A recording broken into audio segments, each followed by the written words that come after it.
Hello everyone, and welcome to GPVWC Super League. This, the round from the Hockenheim ring, a circuit that no longer exists in the main world of Grand Prix racing, but here in Super League we can do what we like, and so we've gone back to the Baden-Württemberg region of Germany for a race at the Hockenheim ring. I'm Caitlin Penny. Joining me today will be Ryan Elliott, as is usual, although of course for the last round, Ed Hunter so graciously stepped in when Ryan was not available. And doing the cameras today for the first time in GPVWC Super League is Joshua Dexter, so thank you very much for carrying the ship. Ryan, are you okay to, I know you said not to come to you for a while, but is everything okay on your end? No, okay, definitely not. I'm having major lag spikes. Okay, if you'd like, I can carry on with qualifying for a little bit, but we'll hopefully come to you later on in the broadcast. Anyway, as you can see, we are a little way into qualifying. It's a 15-minute session, but due to a couple of issues, we've joined it a bit late. But that's okay, because the most important part of the qualifying session is the last bit anyway, the last 3 or so minutes of the session, we always say. But realistically, it's the last lap that is the most important, providing there's no rain coming down or anything like that. The last lap is usually when the drivers have the best track conditions, and therefore when they will be going at their fastest. Talking of fastest, the top of the times currently is held by Mark Schluter, who of course is third in the championship but had a terrible round last time out. Second place at the minute is Dylan Fisher in the AKA Hero car, putting on a heroic performance to set that qualifying time. And then, of course, the driver we're watching, Carlos Martin, in third position, just a 1/10 of a second back. Fourth place, Tom Stevens, took second place in the championship, with third on the road at the last meeting. And current championship leader Jan Grankvist has now moved up into fourth position, so Demoots Tom Stevens. We only have 25 cars on the server right now. We should have 30.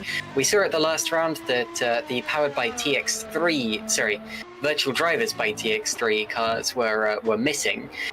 We don't see... Oh, I do see. So Stephen Lexo is on the grid in one of the virtual drivers by TX3 car. It looks as if the other one is still missing, so we've got to see what's going to happen with that.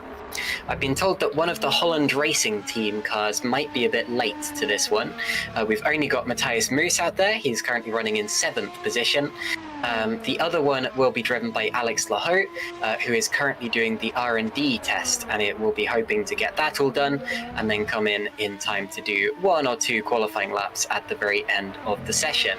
As for the other cars, we'll try to keep you posted as it goes along, but yes, we're hoping for a full house of 30 cars as always. Dylan Fisher is absolutely flying out there. Look at that. Improved his time. Wasn't quite able to take the lead, but it's a 112.5, 112.569 it will be, which puts him second in the times, just 0.03 of a second behind Mark Schluter at the top.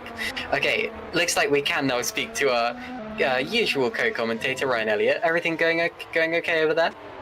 It is now. I mean, it's typical, isn't it? We've been sat 10 minutes in this Discord call completely fine. As soon as you press the live button, my ping goes through the roof, and I'm about 10 seconds delayed. Everything you were saying. But yeah, we're here now, so can focus on getting back to Super League. I missed out last time. Yes, indeed. Well, welcome back. I hope that you've had a good time. Where were you? Let me put you on the spot. What's your absentee notice? Like, what was the reason? I was away with work for a week on a trade event. Funnily enough, I was sat right next to the Red Bull 2022 F1 car as well, which was on display at that event. So oh wow, I had a good time. Yeah, legendary very good. Car there. I couldn't really do it from a hotel room. Understandable. Mark Schluter here looks as if he might be about to improve his flying lap. Does not, comes back into the pits. You may be not entirely used to seeing cars pushing all the way back to the pits in sim racing.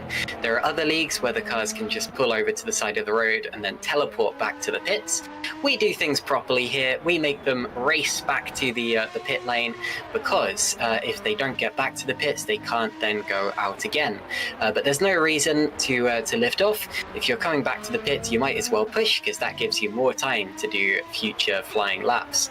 Here's Tom Stevens, who looks like he might have a chance of improving. It's a relatively average lap compared to his other lap times this session. Does improve, goes to P5, so a slight improvement for Tom Stevens. Goes ahead of the car in 6th place, who is Adam Maguire for THR. Now, I've been told, let me just double check this, I've been told that Luke Maguire is supposed to be racing for Nocturne today, but he's currently in Australia and might actually be asleep. Those are the words of Toby Davis, who's messaged me on Discord to explain why there's only one Nocturne car out there right now. He says that if Luke Maguire does not appear, Luke Mitchell is on standby to jump into the car. So hopefully, and yes, I can now see that Luke Mitchell has joined the server, so we should get 2 Nocturne cars out there. Also, we've gained Alex Lahoe in the 2nd Holland Racing Team car. We've gained Justin van der Smissen in the 2nd Stax Racing car. None of those drivers have managed to set lap times just yet, but that does bring our total up to 28 cars. I believe the only ones we're missing one Virtual Drivers by TX3 car, and I'm not sure about the other one that's missing, but I'll try to update you on that when I figure it out. But anyway, back to the session. We have 3.5 minutes remaining, and as we always say, Ryan, we're getting down to crunch time. Yes, we are, and on a track like this where everybody's barely, even though I think it's quite technical, this track, but everybody is very, very close to each other. There's currently only 8 tenths separating the entire top 20, so a tenth or 2 gained will get you quite a few positions, and we got half a tenth between the top 3. So this is now where the times really matter. There's a few people who'll potentially be out of position and want to work their way up. Thomas Wack on screen definitely being one of them. Won't be too happy in 18th, I don't think, but I don't know about you, I love this track. I love racing around it, I love qualifying around it. It's just all round great track, Hockenheim. So yeah, the quality. Obviously Thomas Wack wasting this lap, going wide, running over the red sausage curb there, validating this lap for sure. But he's got another attempt, definitely. there's Vincent Gutt, our regular cameraman, who missed out on the last broadcast in order to race at Silverstone, where he actually scored a couple of points in that one, and he's racing again today, which is why we have Joshua Dexter standing in for us. I can update you actually. The other car that was missing from the session was the second TOP Esports car. That car has now appeared on the server with Amari Watson as the driver, so look out for Amari. Vincent Gutt's lap is good enough for P11 as it stands. We've got 2 minutes left in the session, and still the order is Schluter, Fischer, Martin, and Granqvist. Those will be the front 2 rows of the grid as it stands, but Granqvist is actually on a decent first sector. Yeah, I definitely think Vincent deserves a shout out there. I remember him when he very first started, and he's coming absolute leaps and bounds to be scoring points and being right up there in Super League, even when he's not a full-time driver. So really good effort from him. Yes, for sure. He was 14th in that race. Now we watch Jan Granqvist coming out to the final corner, up to the line, and going third. So improves on his first and third sector times. And that means we have the top 4 cars separated by just over half a tenth of a second. Matthias Moos tries to make it 5. He's just a little bit back in P5 there. But what a close qualifying session we have so far between Schluter, Fischer, Granqvist, and Martin. Granqvist only has one more chance if indeed he has the fuel and the tyres to go again. Here's Dylan Fischer. This doesn't look like a quick lap from him. I think he's setting up for one final quick run. Is Janos Brachok, confusingly on the same part of the circuit, which made it look as if we were just changing the colour of the car or something.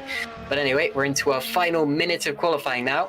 Janos in P23, hoping to improve from there and potentially get into the top 20 positions as the timer continues to tick down. Yes, people's now setting up for the very final laps and see Carlos Martin, who's actually improved on his first sector. Let's see what he can do through the middle part, probably the most difficult part of the track as well. Does drop down quite a bit, so I don't think this one's going to be an improvement for him. He would have to be within, half a tenth to improve his lap time. It's so tight at the top. I hope that's a sign of things to come in the race. But it does look like he's going to go for another one. But it's not. Oh, checkered flag is out actually, so that probably is his lap done. Yep, checkered flag is out. That's the end of the session for Carlos Martin. Anyone who's still on a flying lap can complete it, including Zolt Schukes, who we're looking at now.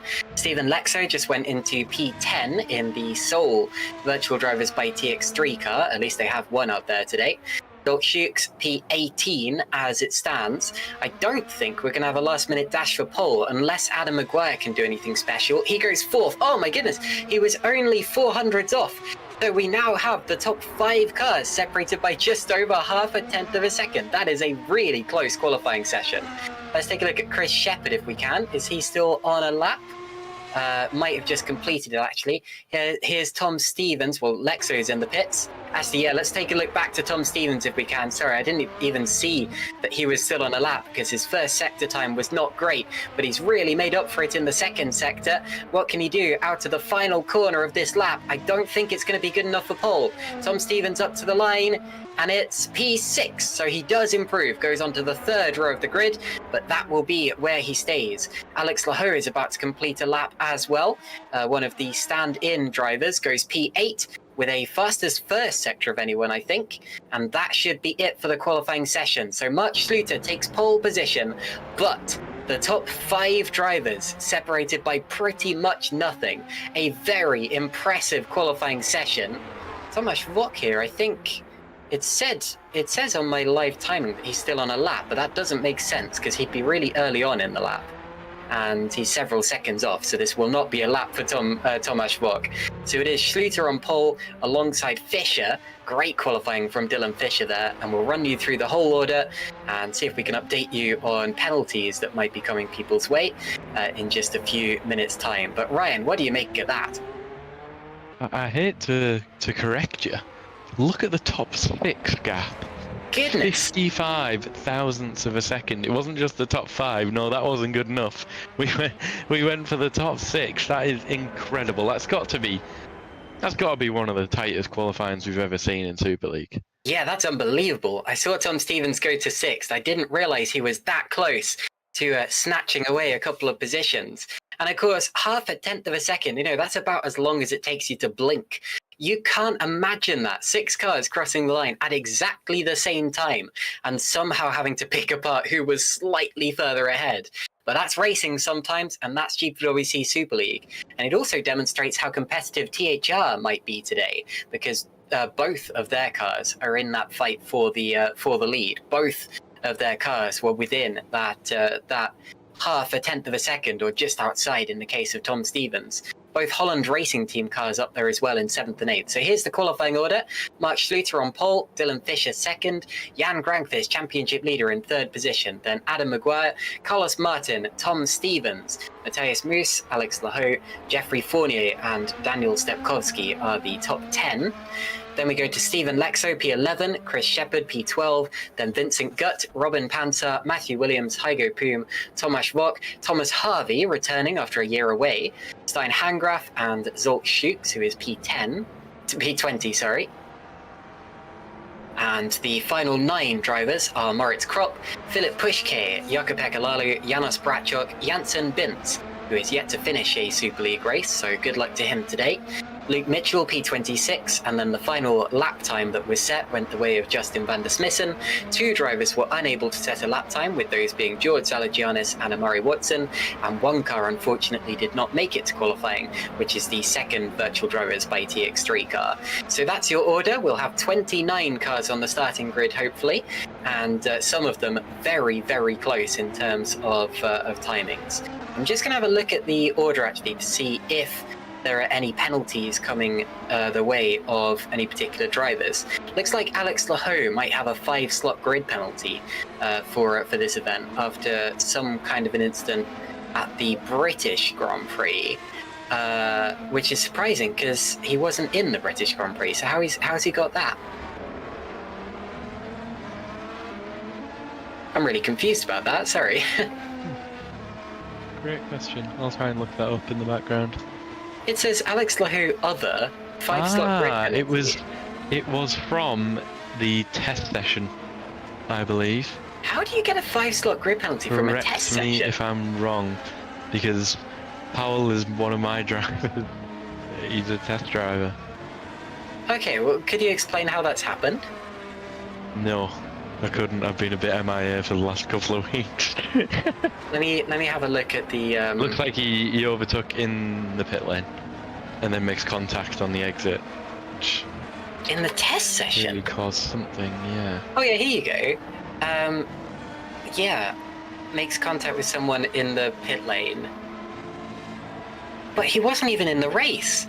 That's really bizarre. I'm sorry. This is this is mostly irrelevant to what we're going to be talking about in a few minutes' time, but I've never seen that before. It's a loss of RD points as well. Anyway, that does... Never seen that either. That does mean that Alex Lahoe, who had qualified in the top 10, he was P8, will be starting from P13. There's also a grid penalty that was given out at the last round for Alessandro Maggio, but he's not in this race, so that will have to be carried over to when he races in the future. And the other penalties that were given out at the last round were simply time penalties rather than anything of note for today's race, and so we should be fine with that. Anyway, let's run you quickly through the championship standings, as we're in a warm-up session that doesn't matter for the starting order. Jan Grankvist is at the top of the standings and has been for pretty much the whole championship ever since Saudi Arabia round 2. And he's been extending his lead since then. His lead is currently at 58 points after he extended it with a win at the British Grand Prix, his 4th win of the season. Tom Stevens moved up to 2nd in the championship with a 3rd place finish in Great Britain, and Mark Schluter dropped to 3rd after having a really, really dodgy round. He unfortunately was involved in a first lap incident, which dropped him way down the order, and then he was involved in a few smaller incidents throughout the race, including a big spin that we caught on camera. Carlos Martin crashed out of the British Grand Prix, but he maintains 4th in the championship over Adam Maguire, who is the top driver yet to win a race in this season. Look out for Adam Maguire; he'll be hungry for it. Robin Panzer is 6th in the championship, and I don't remember where he qualified, but I don't think it was particularly good today. So a potential damage limitation round for Robin Panzer. Jukka-Pekka Lalu is 7th in the championship. He was one of the drivers hit by a small time penalty after the last race. Janos Brachok is 8th, Matthias Moos is 9th, and Matthew Williams is 10th. So those are the top 10 drivers in the standings to look out for. And in terms of the teams, Super Venturi lead by 32 points over THR, TOP are 3rd, Adonis Engineering are 4th, and Edge Esports are 5th, just 1 point behind Adonis. So those are the current standings. And obviously we do have a few spanners in the works today, some drivers slightly lower down in the championship order, doing very well in qualifying, putting themselves in the mix. Dylan Fisher, only 12th in the championship, will start 2nd on the grid today, Ryan. This feels a bit like an opportunity to me, an open door perhaps for Dylan Fisher. Yeah, I mean, we saw in Red Bull Ring, he could be very, very fast, especially in quali, so let's see what he manages to do in the race today. But he's got 5 other people around him who are a very similar pace, so there's going to be quite a lot going on at the front.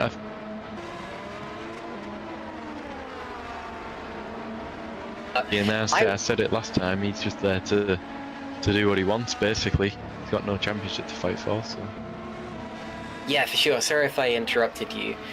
Who were you talking about there? Fisher? Fisher, yeah.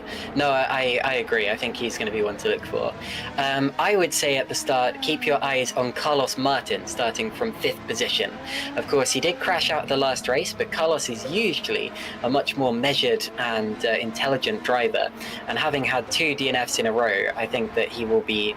I think he'll be really focusing on how he positions his car in the early stages, and how he can get through that period without any significant incidents, any significant damage. But Carlos tends to be pretty good at starts as well, so I would actually say keep your eye on Carlos Martin. He could be a real contender from that 5th position, and we saw from how close the top 6 were in qualifying that this really is anyone's game. Yeah, some nice DRS zones around here as well. Obviously that big, well, not really quite straight, is it? But goes into that super tight hairpin. That's going to be really good overtaking spot. I think we'll see some big lunges. So I think this track's got potential to deliver something quite interesting. Not so much in the final sector, as we're watching him go through now. That's quite processional. But the rest of the track, yeah, I love it here. I absolutely love it here. Yeah, I was going to agree with what you were saying earlier about how technical this track is, but how fun it is when you're driving it in anger. And I've always said that. I think it's an underrated circuit. I think people always cry for the Nürburgring, and rightfully so, because that's another great track. But this one as well has such a flow to it. You know, we always talk about flat circuits being a little less entertaining than circuits with elevation change, but this track, they somehow seem to have broken the mold and actually made it entertaining nonetheless. I think that the designers of this circuit, of course, this is technically a Tilke-drome, I believe, designed by Herman Tilke, but this track was just designed with so much more heart and so much more soul than some of the other Tilke-dromes that we're used to. There are overtaking opportunities, but it also makes you work for it, and it doesn't make it as easy as, say, blasting past someone with DRS would be. I mean, the straights here are only about as long as the average length of the longest straight at any other circuit. Realistically, it's the profile of the corners and the location of the braking zones that makes this circuit such a good one for fighting. And yeah, I'm really looking forward to seeing a full Grand Prix length race today. Yeah, and I mean, even in real life, it had some iconic moments around here. Don't forget back to Seb Vettel going off in that gravel trap we saw in the background, and that wet race we had here as well in, what year was that? I can't remember off the top of my head. And everyone was just getting off. And speaking about rain, 2019, yeah. 2019, there is some forecast as well, depending on kind of how the evening goes. So it's going to get to around 10 p.m. and rain a little bit, and then half 10 it's forecast to properly thunderstorm. So something that, you know, it's saying that it's that sort of time for now, but could come in a little bit earlier. Let's see. But I bet there's some people who will be wanting it, who are starting a bit further back, and the guys at the front will be definitely praying for the race. I think it's a pace advantage they've got over the rest of the field. Well, with that being said, I was promised rain in the FS2 race last week, and unfortunately, it only lasted for the first part of qualifying, and then we didn't see any more of it. I say unfortunately because a bit of rain could have really helped me out on that occasion. But unfortunately, the races were bone dry, and I don't do particularly well in FS2 in the dry, so didn't exactly suit me. But hopefully we get weather to maybe a little bit of weather just to spice the race up. I do like a bit of rain in racing. I know it's not great for the spectators, but it doesn't matter because all of you guys are safe at home under your roofs, hopefully on your computer screens, and I'm sure a little bit of rain wouldn't exactly go amiss in this context. Meanwhile, the checker flag is out on the warm-up session, so we're now just waiting for the session to tick over so we can head out for the formation lap. One last time to see the track before we go at it in anger for, I think it's 60-something laps here at the Hockenheim Ring. 66, my brain's telling me. But anyway, a full Grand Prix distance around the Hockenheim Ring, which... honestly, so many drivers could still win. We have quite a race in store today. Yes, we certainly do. And looking back, do we have any previous winners on the grid? Yes, we do. Philip Pushka, back in 2016, was a previous winner of this Grand Prix. And other than that, yeah, nobody else. We did actually come here last year as well, which I completely forgot about. Oh no, sorry, that was no, we didn't. That was Nürburgring. I'm incorrect. We haven't been here for a good few years, so really, really looking forward to this. And fingers crossed we can have that top 6 scrapping it out to the end. Yeah, that would be awesome to see. Indeed, Philip Pushke won it in 2016, where they did run at the Hockenheim Ring. Last time they ran at the Hockenheim Ring was actually 2021, so this is a welcome back to the Hockenheim Ring with GPVWC Super League. And the race on that occasion was won by Yannick Bock, who unfortunately is no longer on this particular grid. So we're waiting for the formation lap to begin. We'll be able to show you the starting order one last time before they go at it in anger. Tyres are going to be something to look for as well. The top 15 in qualifying have to start on the tyre compound that they qualified on. And in this case, that will be soft tyres for everyone. But outside of that, there's still an opportunity for drivers to shake it up a little bit, maybe go for a longer stint to try to get their names into the mix in the race for points and podiums. 67 laps here. I was one lap off. I'm almost proud of that one, but I really should have known. Anyway, away we go on the formation lap. So let's get you the starting order for the final time before the race begins. Mark Schluter will go for pole position alongside Dylan Fisher. Very impressive qualifying performance. Jan Grankvist, championship leader, is third. Adam Maguire is in fourth position. Then it's Carlos Martin, Tom Stevens, Matthias Moos, and Jeffrey Fournier. Hopefully the slideshow that we're seeing in the background sorts itself out before the race begins. Daniel Stepkowski starts in ninth position alongside Stephen Lexo. Welcome back to Virtual Drivers by TX3. Chris Shepherd is 11th alongside Vincent Gutt, our regular cameraman. Alex Lahoe, P13 for Holland Racing Team. He should be higher up but has a grid penalty. Robin Panzer, P14. Then it's Matthew Williams and Hygo Poom.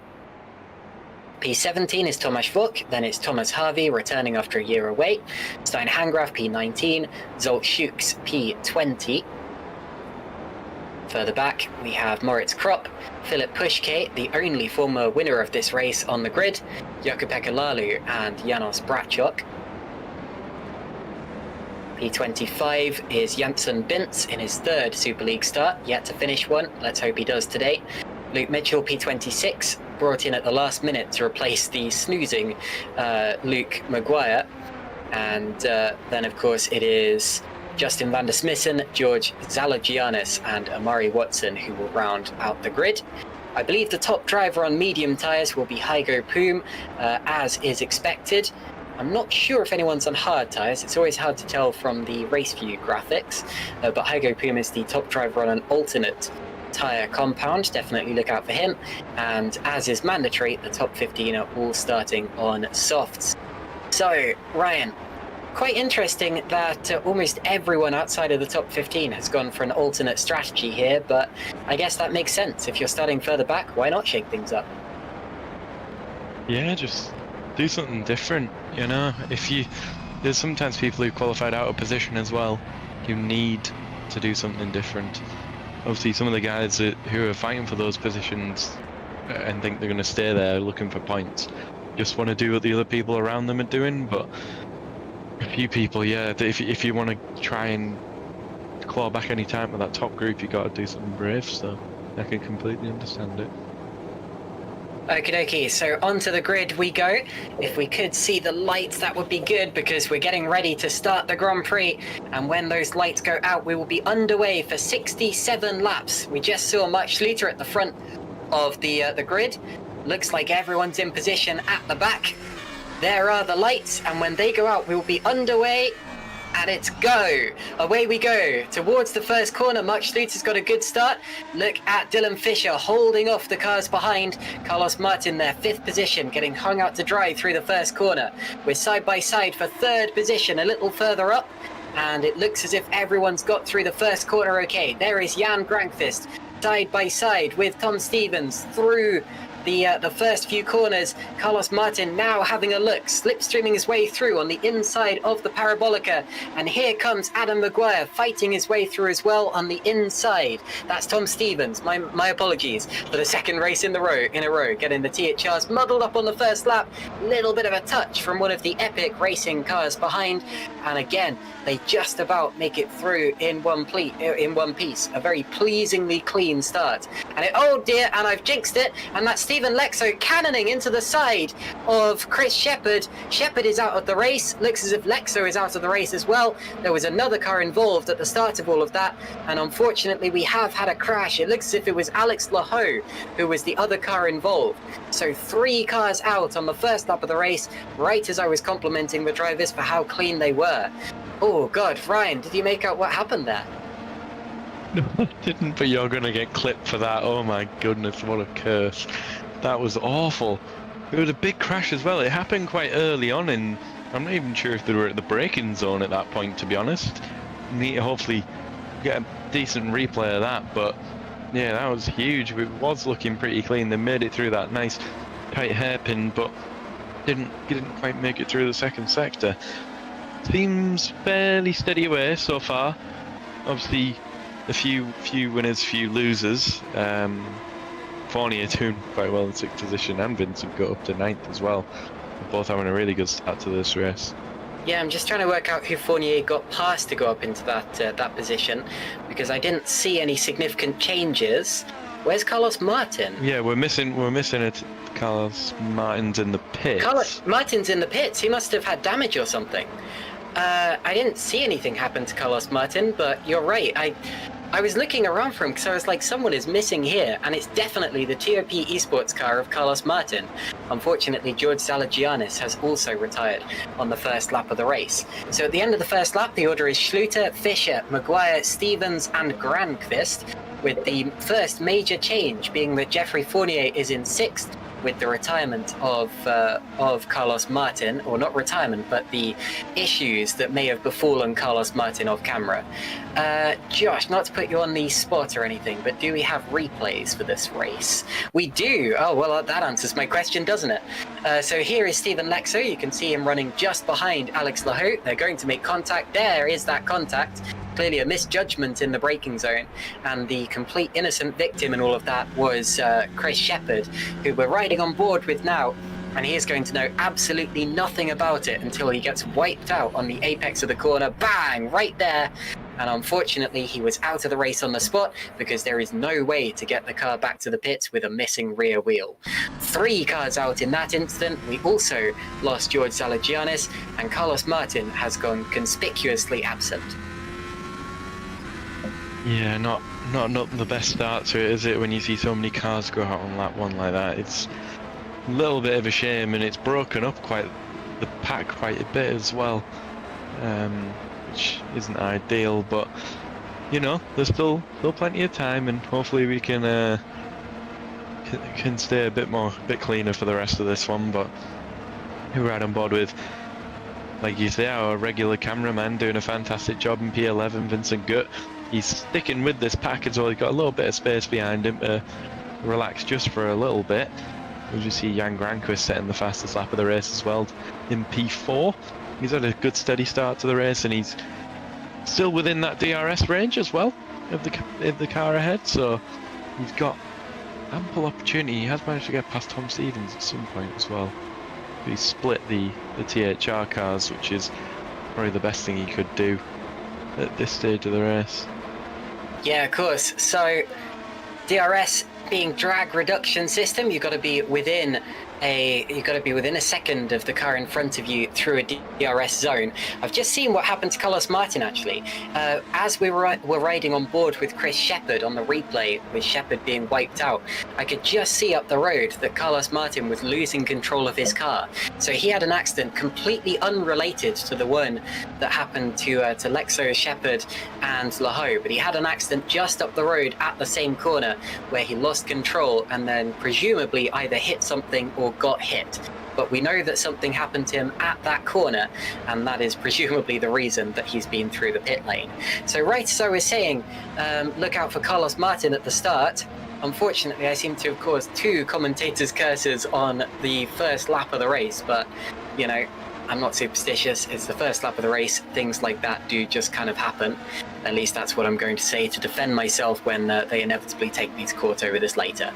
But there's Jan Granqvist, who just set the fastest lap of the race. And talking of fast, Jeffrey Fournier with a massive overspeed, passing Tom Stevens up the inside, does get through into 5th position. So Fournier continues to charge.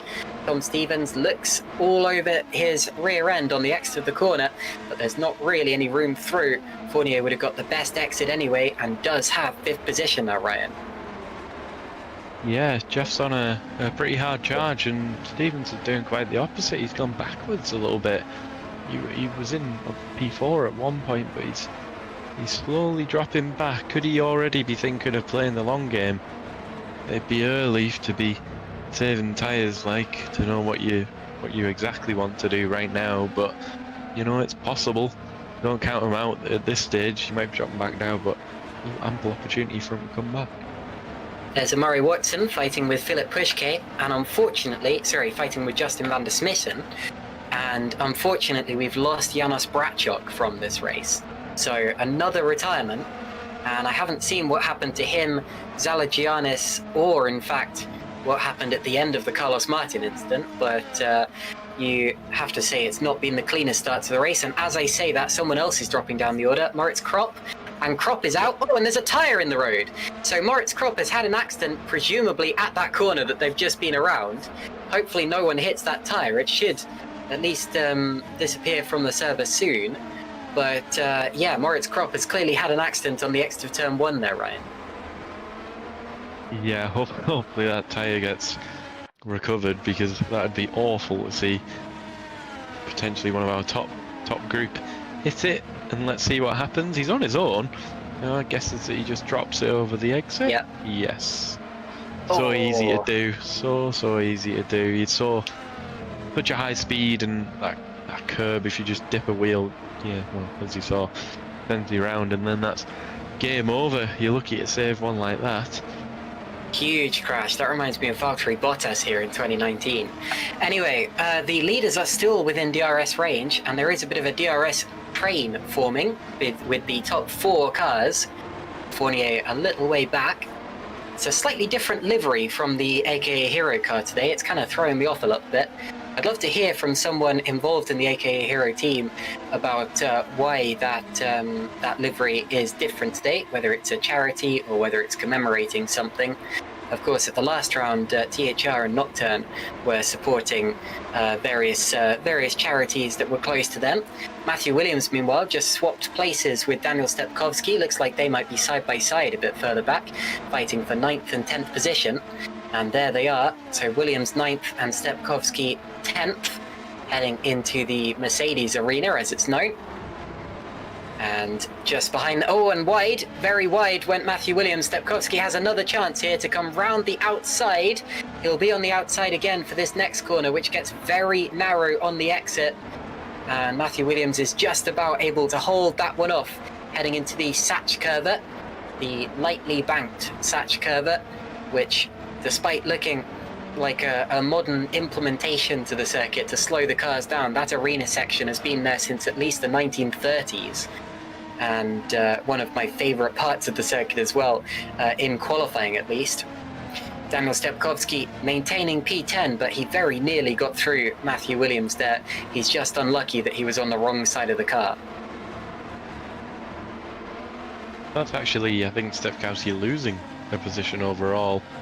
I think he was P9 up to that point, but yeah, Matthew Williams now, you can even see it starting to drive away, but that pack scrapping is not good this early in the race if they want to try and keep on the group ahead. They've already now got a 2-second gap onto the back of Robin Panzar, so not the greatest start by them. And Thomas Wack as well going backwards. He was P12, I believe, at one point, but he was a big benefactor from that very first lap incident. He managed to jump up quite a few places with Thomas, but both be looking to score decent points today. I think the powered by RSR boys, they think they definitely need to, a little bit lower in the championship than we've seen in previous years, so might get the season properly starting to get kick-started here with a double points finish would be good.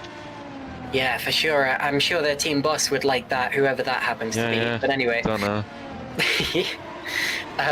Anyway, for the uninitiated, of course, my co-commentator here, Ryan Elliott, is totally not biased at all, and Nope. And we respect that. Anyway, out of the first sector of the course comes the DRS train for the win. Mark Schluter, Dylan Fisher, Adam Maguire, and Jan Grangfist.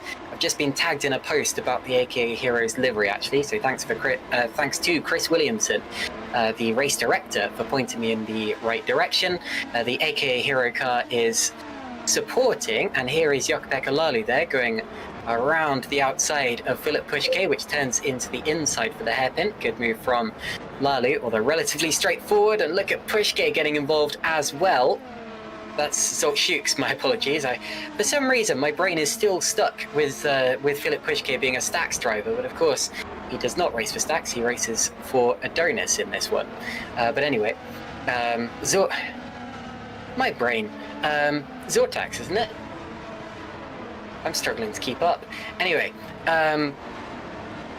yes, Zortax Racing is Philip Pushke's car. My apologies. So, 10 laps into the race, I'll carry on with what I was just saying about the AKA Hero car. You'll notice that it's the livery, or it's the colours of the German flag to celebrate the team's home Grand Prix. And I did not know that AKA Hero was a German team, so that kind of threw me off there. I've only known them through their team boss, who I believe is not German. But anyway, here's Matthew Williams catching up to the back of Tom Stevens' car. Up to the inside he goes. An outbraking opportunity here, and through he goes. Not the typical start to the race we see from Tom Stevens. He has just been gradually moving backwards in the early stages, and now is in 9th position. Brief yellow flag as well. Someone dropped down through the order.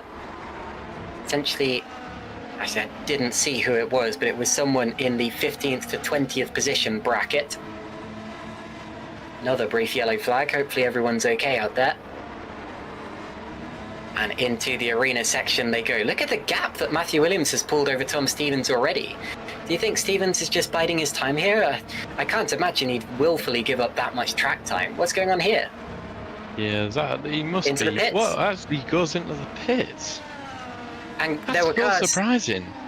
There were cars going side by side behind him as he came in as well. I couldn't quite see who that was, but there was a fight over P9, 10, etc. And yeah, that's a very early pit stop from Tom Stevens, and he seemed to be really struggling. He was twitching on the way in, he was losing positions, he was holding up a train of cars.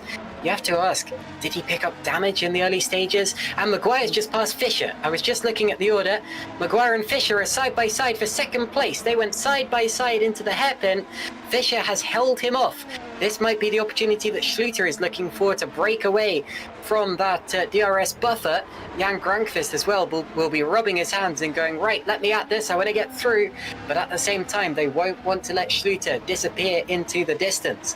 So the first real change that we've seen in the top four, it hasn't been a change of position.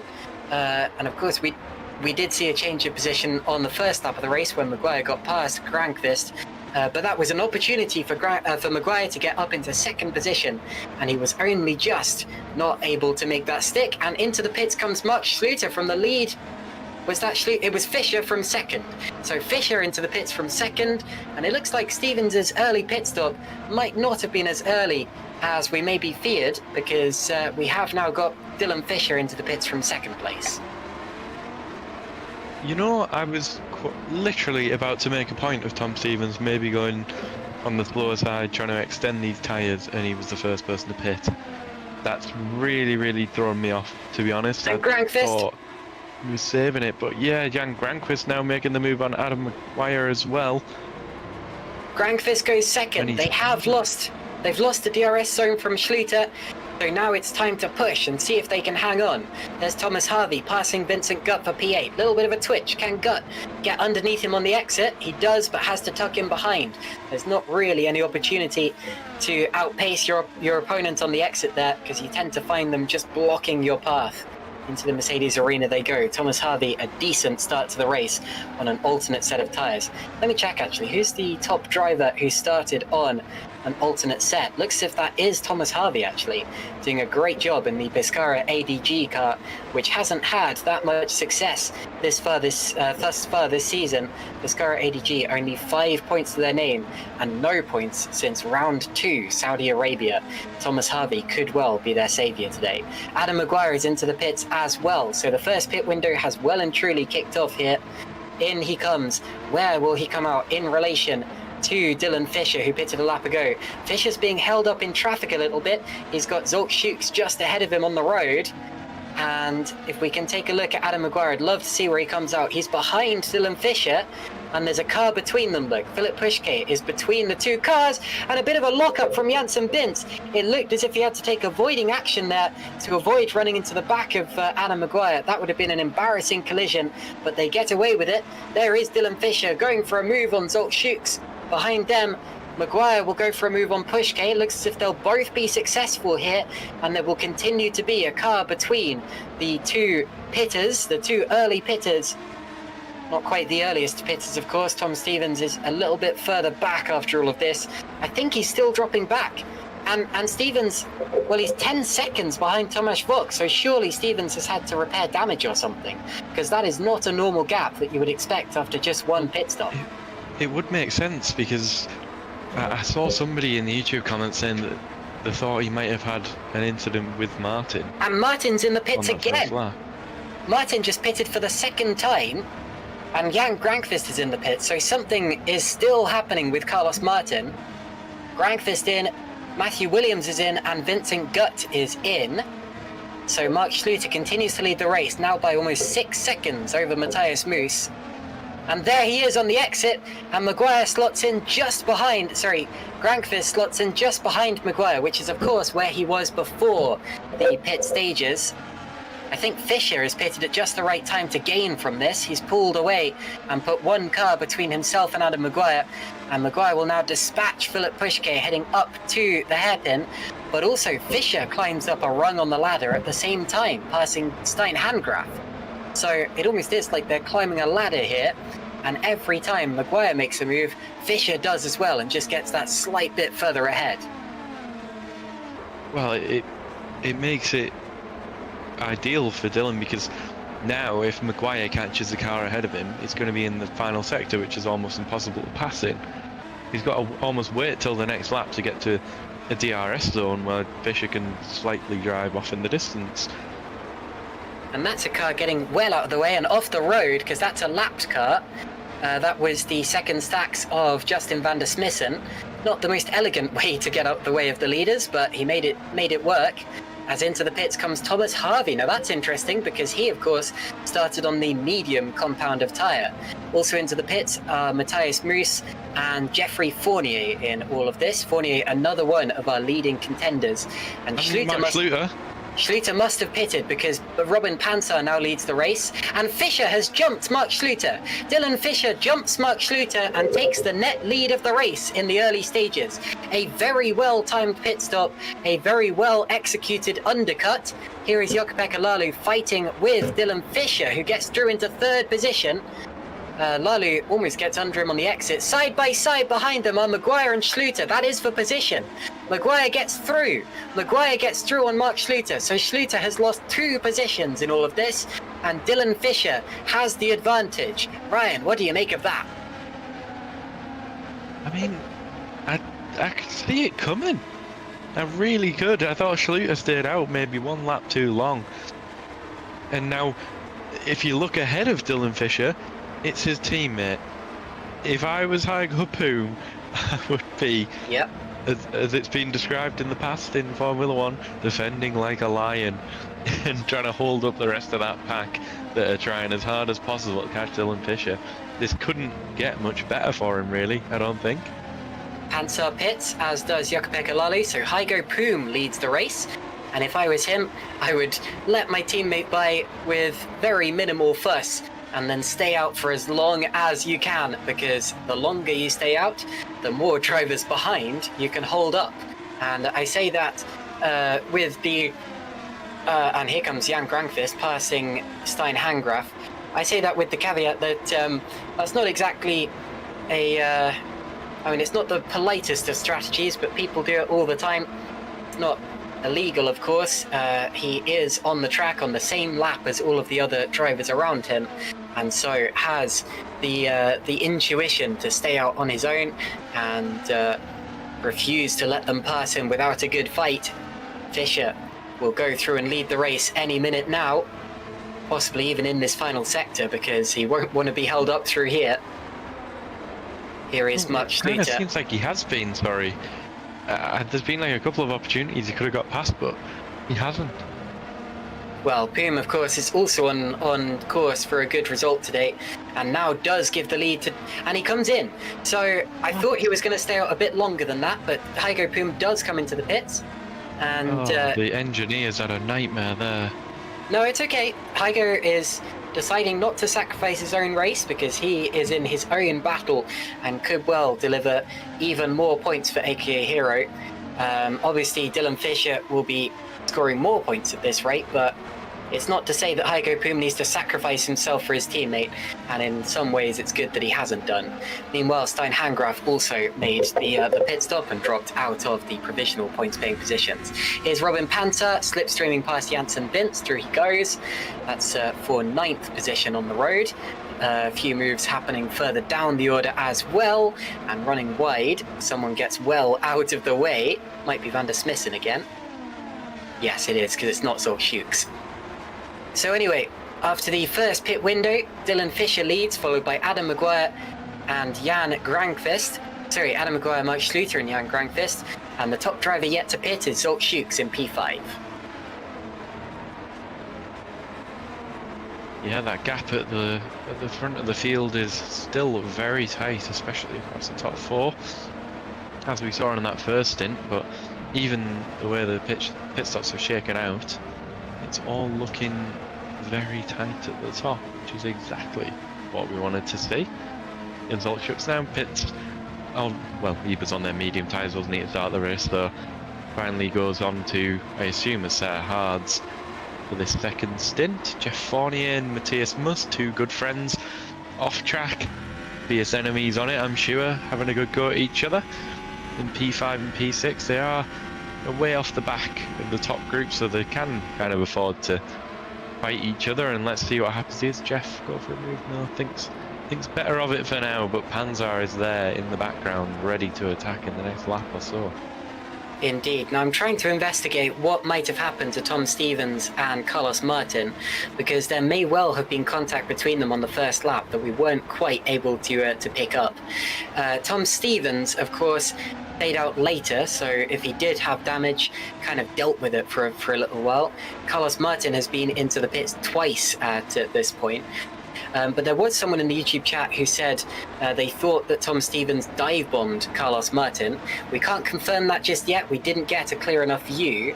I'm seeing on the live stream that there were cars side by side at around that point, but it's impossible to positively identify who they actually were.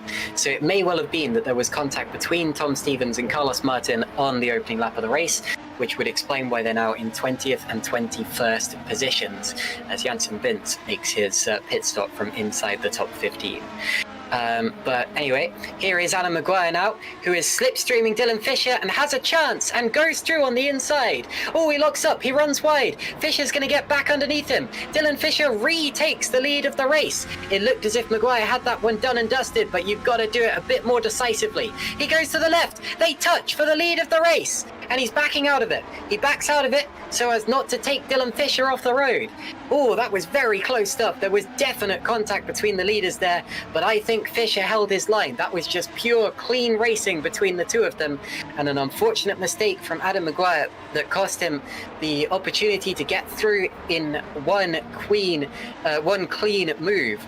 But anyway, Dylan Fisher continues to lead this race, followed by Maguire and Schluter. There will be more opportunities, Ryan.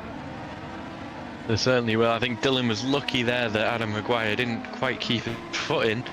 I think there was a little bit of movement when there shouldn't have been, but it wasn't anything too dangerous. Both managed to survive, but Adam had a great opportunity in the hairpin, but just couldn't get it slowed down, and did lock up his tyres ever so slightly as well. So I wonder if that's going to make an impact when, you know, the feeling through the wheel is awful when you lock up cars. You know, lock up tyres in these Superleague here we go cars. again. Let's see what happens. Up the inside for the lead of the race for the second lap in a row. Does he get it slowed down this time? I think he will. He does. Adam Maguire leads the race now. What can Fisher do on the exit? Probably not that much for the time being, as we get a brief yellow flag in the third sector. It's not the leaders. We know that because we can see them on the screen. Into the Mercedes arena, Maguire does lead the race. Dylan Fisher is second, then it's Schluter and Grankvist. That is the power of the DRS and the power of getting it right out of the first couple of corners of the lap. But again, I'm sure there will be more opportunities. I don't think that Fisher is that much slower than Maguire. It looked as if he was, just because of that slipstream DRS, potentially some push to pass being used as well. And there's Stein Hangraf fighting with a Murray Watson for P17. But yes, and Justin van der Smisson's out of the race.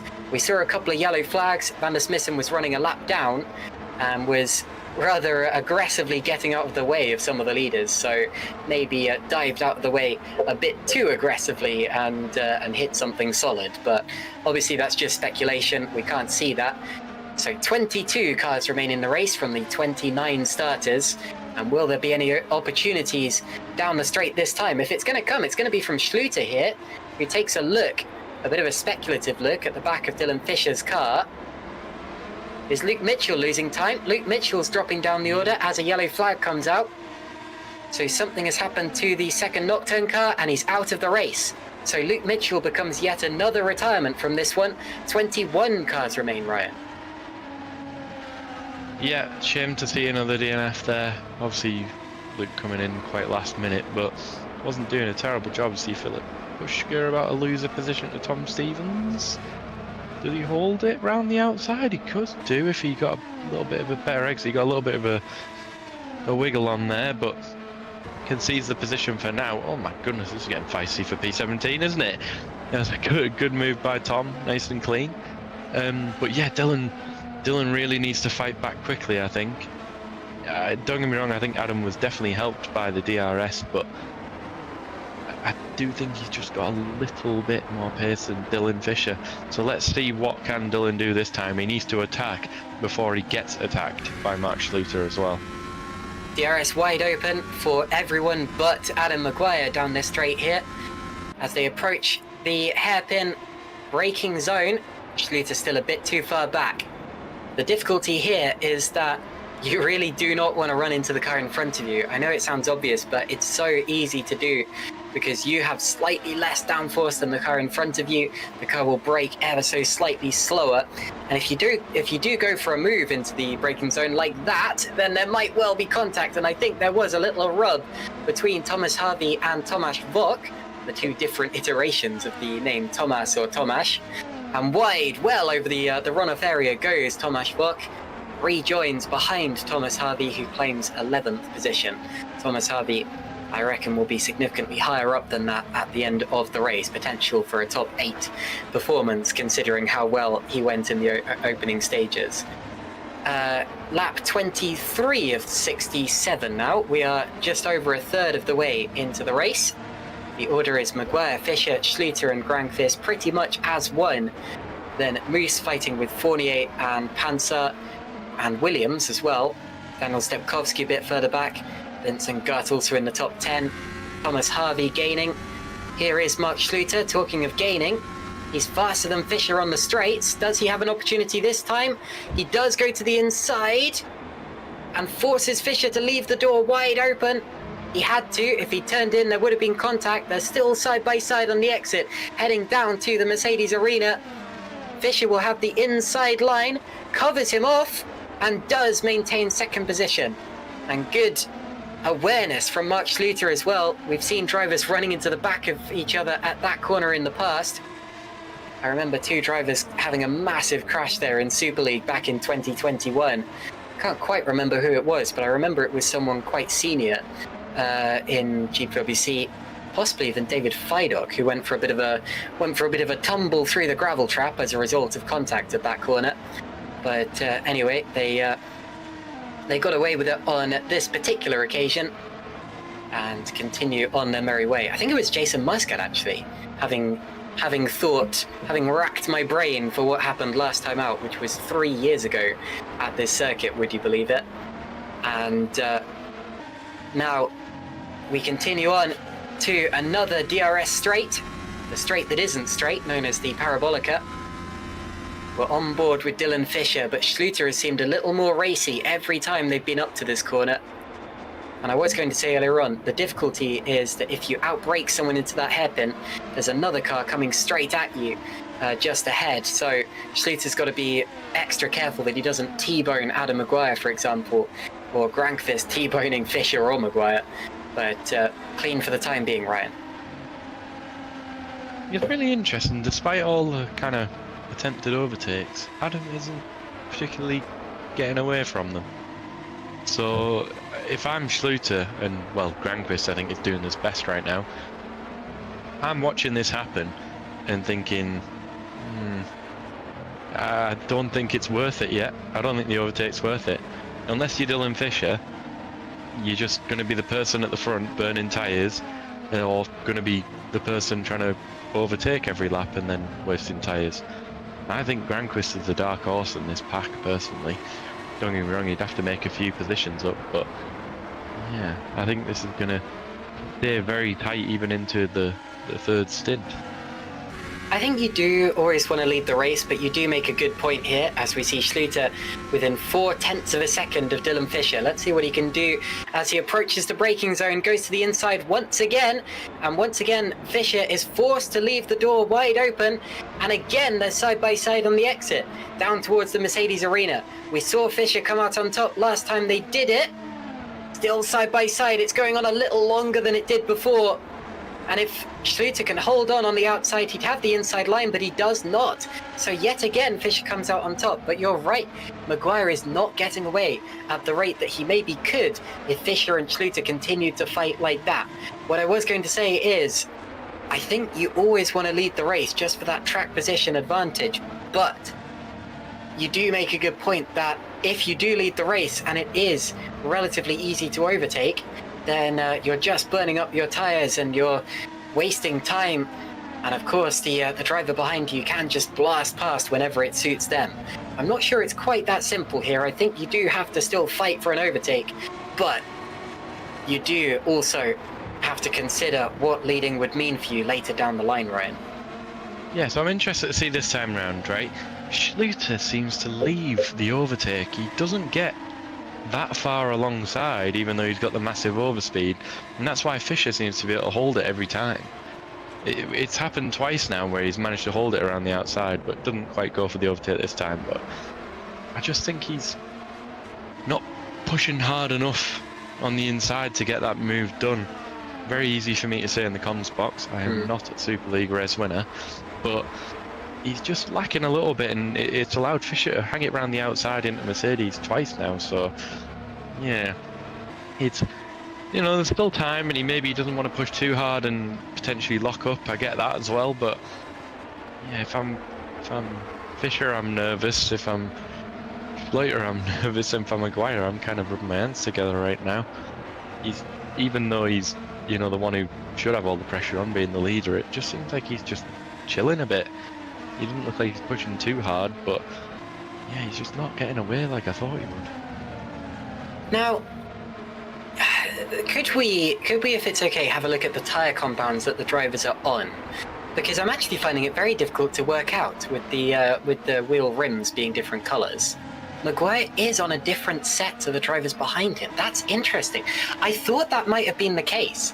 You can see that Maguire's on the medium tyres, and that means, of course, that as Fisher then nearly runs into the back of Adam Maguire in the braking zone. Great stuff. But yeah, that means that Maguire has theoretically the faster tyres, which is why he wanted to push from the start and why he wanted to lead. But it also means that his tyres might go off a little quicker than the others. So it's interesting to me how he's not pulling away from the others like he maybe would have hoped to do so, because this theoretically puts Fisher in a better position, where Fisher is able to hold off the others behind him using the DRS he's getting from Maguire. But also he knows that Maguire is going to have to make a choice on pitting sooner. So if I was in anyone's situation here, I'd probably be in Fisher's, or even Mark Schluter's potentially, because you've got to think, Schluter can't make the move now on Dylan Fisher, but when Fisher loses the DRS from Maguire up in front, when Maguire has to make the pit stop, Fisher's going to be a sitting duck on the straight. So you honestly have to consider whether the person in the best position at this point in time is actually Mark Schluter. Well, I'm not so sure about that. I feel like we might see an overtake happen right now. As see Fisher goes right to the inside, well in early before the braking zone as well, and he gets up the inside. Schluter goes a little bit wide as well in the background there. Might even lose out. No, it doesn't quite to Granquist, who was ready to pounce. But Maguire's tyres going off this early into the stint. So Dylan Fisher takes the lead of the Grand Prix on lap 28. Schluter went very wide in the background. He wasn't quite prepared for what was going to happen between Fisher and Maguire, and that nearly gave Jan Granqvist a chance to come through. And now we wait to see what Maguire does about this information. We know that he has a quick car in a straight line. That's why it took everyone so long to pass him, and it's why he was able to pass Fisher earlier on. But at the same time, and he pits. Adam Maguire is into the pits, so it does look as if his tyres went off sooner than the others. That's his second pit stop of the race. And at this point in time, I mean, we're not even halfway through and we've seen 2 pit stops. This could easily be a 3-stop race for honestly, most of the top guys. Yeah, it could be. I mean, obviously he's gone for the medium now, but it could work the opposite way, where he puts on a set of hards and everyone else goes on mediums. It would just be the opposite way around, maybe. I'm not too sure yet, but Fisher got that move done at the right time. I think he's managed to give himself a little bit of a buffer because of it. Got one lap where everyone else was stuck in the dirty air and he got away. Granted, they're all still within that 1 second DRS range, but I'd rather be 8 tenths ahead of somebody than 1. And there's Moose and great timing. Moose and Panzer side by side for 5th position. Let's see how they do it. It's a similar race to the one we saw between Fisher and Schluter, kicking the tail out, little bit of contact. They get away with it, and it's Matthias Moose who gets out in front in P5 into the Satch curve, or towards the Satch curve. Wide goes Robin Panzer, has Matthew Williams for company. similarly liveried cars, but not teammates, confusingly enough. And there was a change, was there? I think I saw a change, and Fisher's in. So Fisher pits just a lap after Adam Maguire to cover him off. And I assume it will be a 3-stop strategy from the leaders, because you can't go 37 laps to the end of the race from here. Probably not even on hard tyres, and they were already on a hard set of tyres. So I'm very much expecting that this isn't the last stop for any of our leading cars. Jan Granqvist has maintained DRS from Mark Schluter. What can he do with it? And where does Dylan Fisher come out? And Maguire has come out ahead of Fisher. So despite Fisher having passed Maguire just before the pit stages, Maguire has taken advantage of the undercut and has gained that 11th position. Are they side by side? No, that's his teammate. That's Hygo Poom, who was side by side with Adam Maguire. And Maguire gets 10th place. Now let's take a look at what tyres he's on. Could we take a look at the tyre compounds if possible? And so Maguire mediums again, Fisher on hards. Maguire likes those medium tyres, but I mean, he's got a long time. He's got a long way to the end of the race. They're both going to have to make another pit stop, but surely Maguire is pushing it a bit tighter. And at this point, he's got another opportunity to get away from Dylan Fisher and the rest of the leading pack. Schluter and Granqvist have stayed out. They have not put themselves in a situation to undercut Maguire or Fisher, but instead are taking advantage of that clean air. Here is Fisher getting past his teammate Hygo Poom on the exit. Maguire is up with Vincent Gutt ahead. They're back together on the road again. But Ryan, what do you make of that? Maguire had just been passed for the lead of the race, and now he may have got it back. Yeah, I'm surprised. That must have been the outlap of the century from Adam Maguire there, and he's already got past Vincent Gutt as well before they even got to the braking zone, which was a good move, and put, again, like we said earlier, put a car between him and Dylan Fisher, which is exactly what he needs. Will Dylan be able to get a move? Oh, actually, as we say that, Adam might be able to put 2 cars between them. And he has. Good move. Yep. Opportunistic, but made it stick. That was on Thomas Harvey, who is in 8th position at this point in the race. But yes, good move from Adam Maguire. Through the secondary arena we go. Dylan Fisher, 10th position. 2 cars between himself and Adam Maguire. This is not good for him.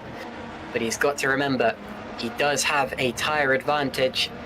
He's on the prime tyres, and I say a tyre advantage strategically rather than in terms of pure outright pace. Daniel Stepkowski now pits, but the leaders stayed out, and Schluter is vulnerable to Granqvist here. Look at this, Granqvist going to the inside.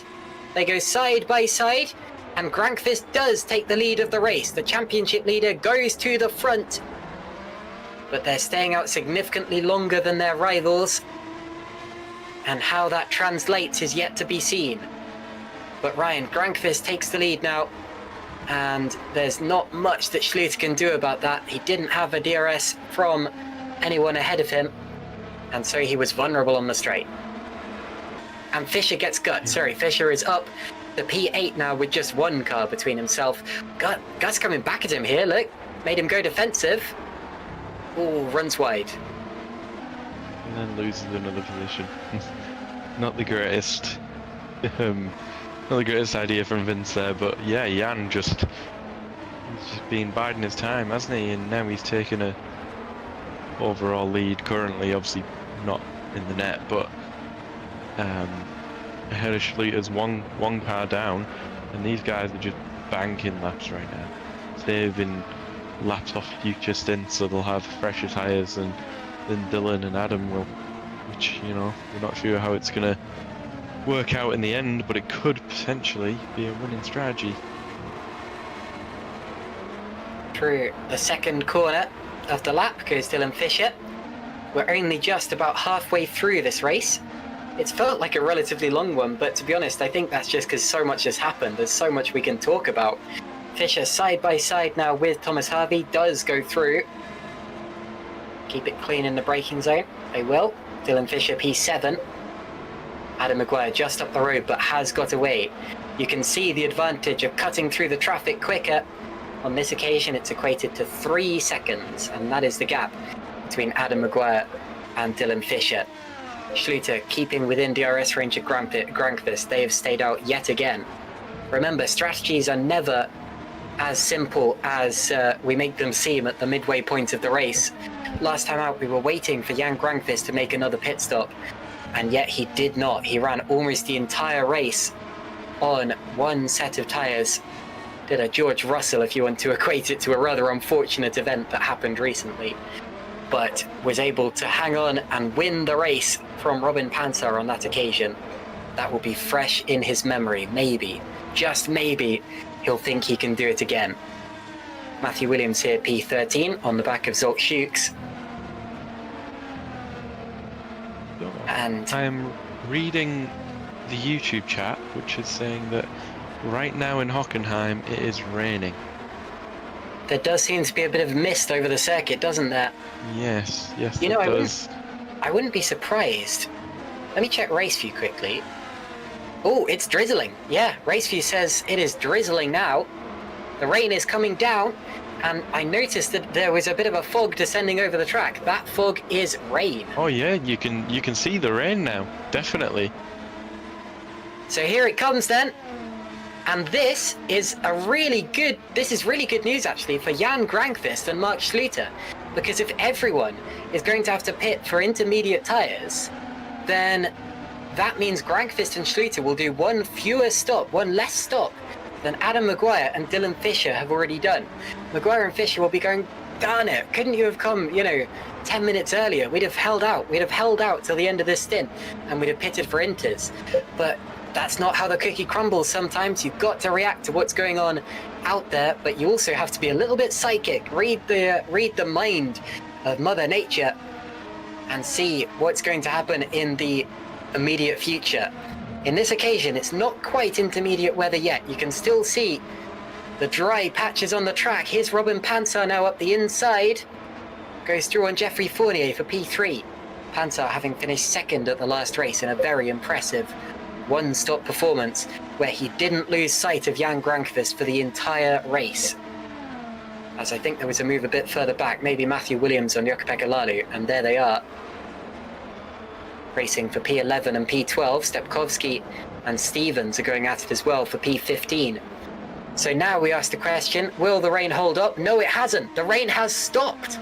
I've been keeping an eye on RaceView. I noticed the mist clear and the rain has stopped.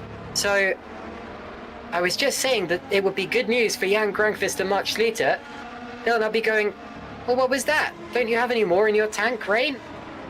And apparently it's clearing as quickly as it came in.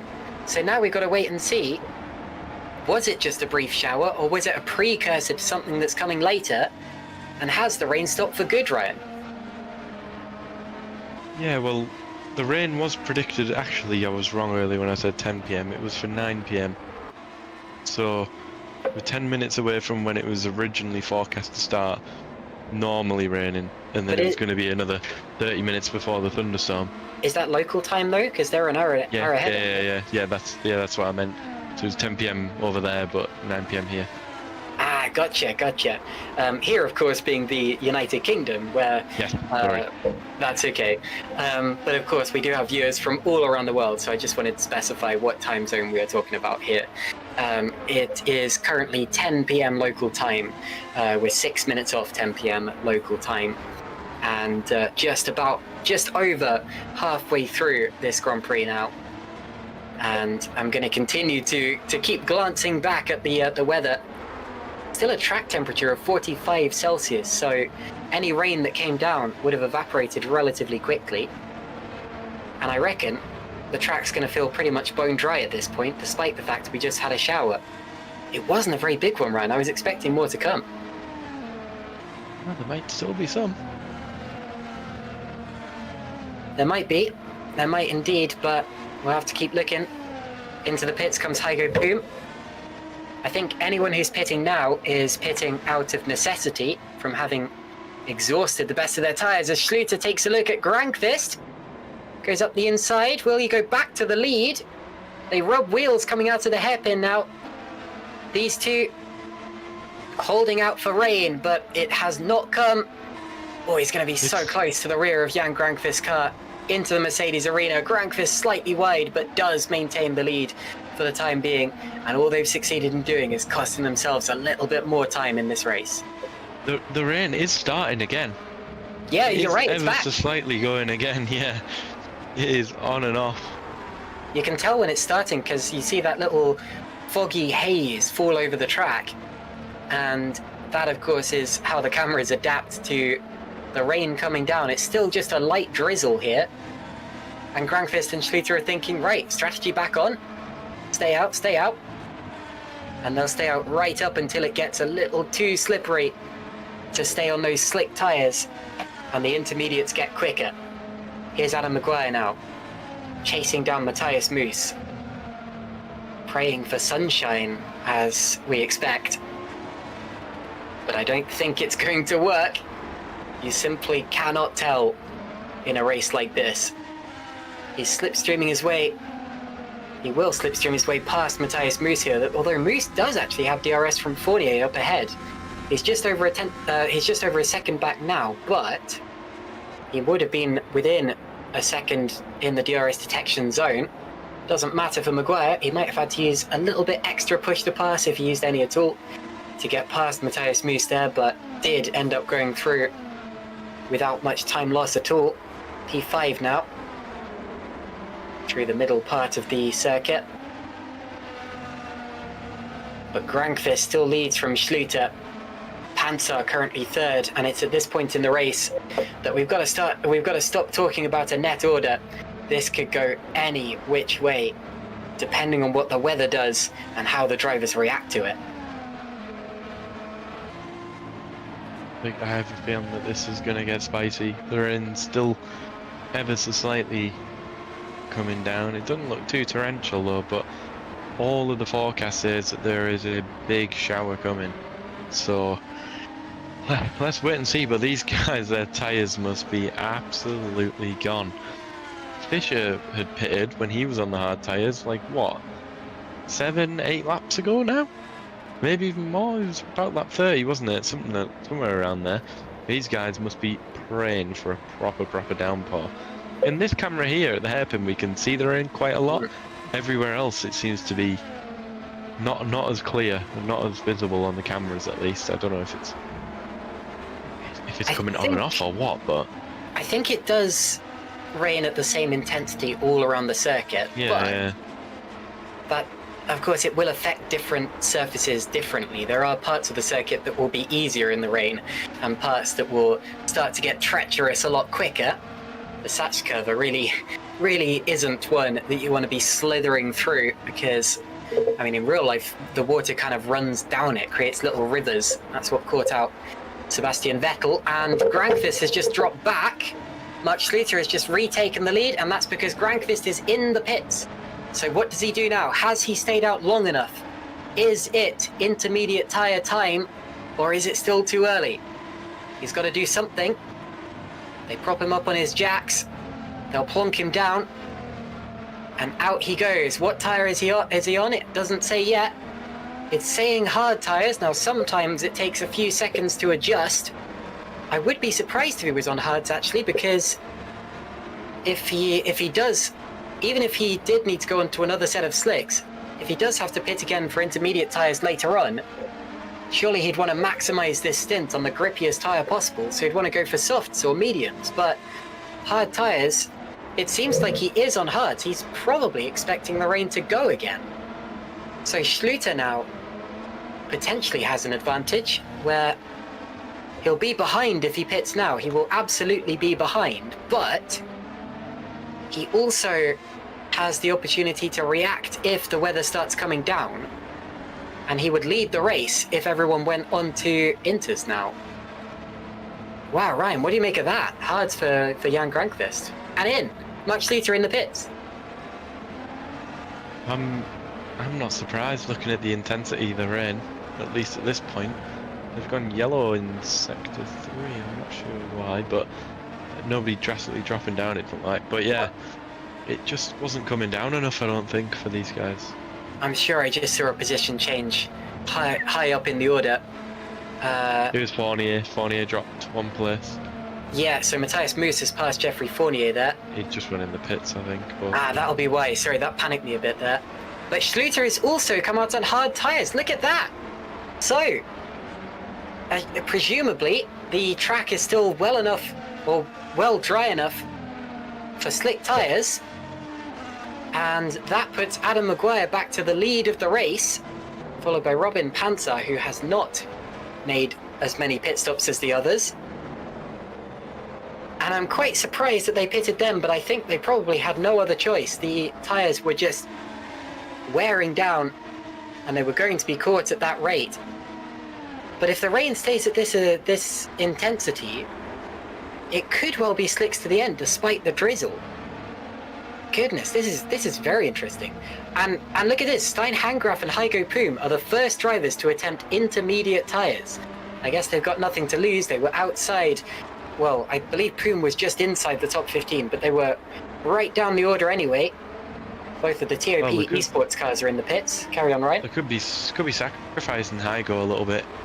Try out the Inters, see what they're like for Fisher, and Fisher's Dylan, who's just gone in, yeah. So what does he do now? Has Hygo said, yes, the Inters are the tyres to be on? Or is this a different strategy from Dylan Fisher? Someone was just emerging from the pits there. Would have been one of the TOP esports drivers who are also on Inters now. On Inters. And is Dylan on Inters? What's he on? Emerges from the pit lane. Hard tyres. Wow. So others are pitting for Inters. And he's side by side.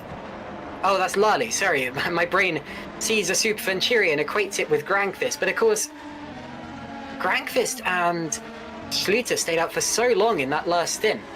They've effectively got an entire pit stop back on Fisher. Oh no, he's on Inters. It's just updated. It's just updated. That's what I was warning you about earlier, that sometimes the graphics don't update until about halfway through the lap. Dylan Fisher is on intermediate tyres now. Now that does make a lot more sense, because otherwise he would definitely have had to make one more pit stop than Grankvist and Schluter. And if it was a pure dry weather race or a slick tyre race to the end, that would not have made sense considering the circumstances. So Fisher has done something different, gone onto the intermediate tyres, and if everyone else has to go onto Inters, then he will have done it at just the right time. Here he is in the Satch curve.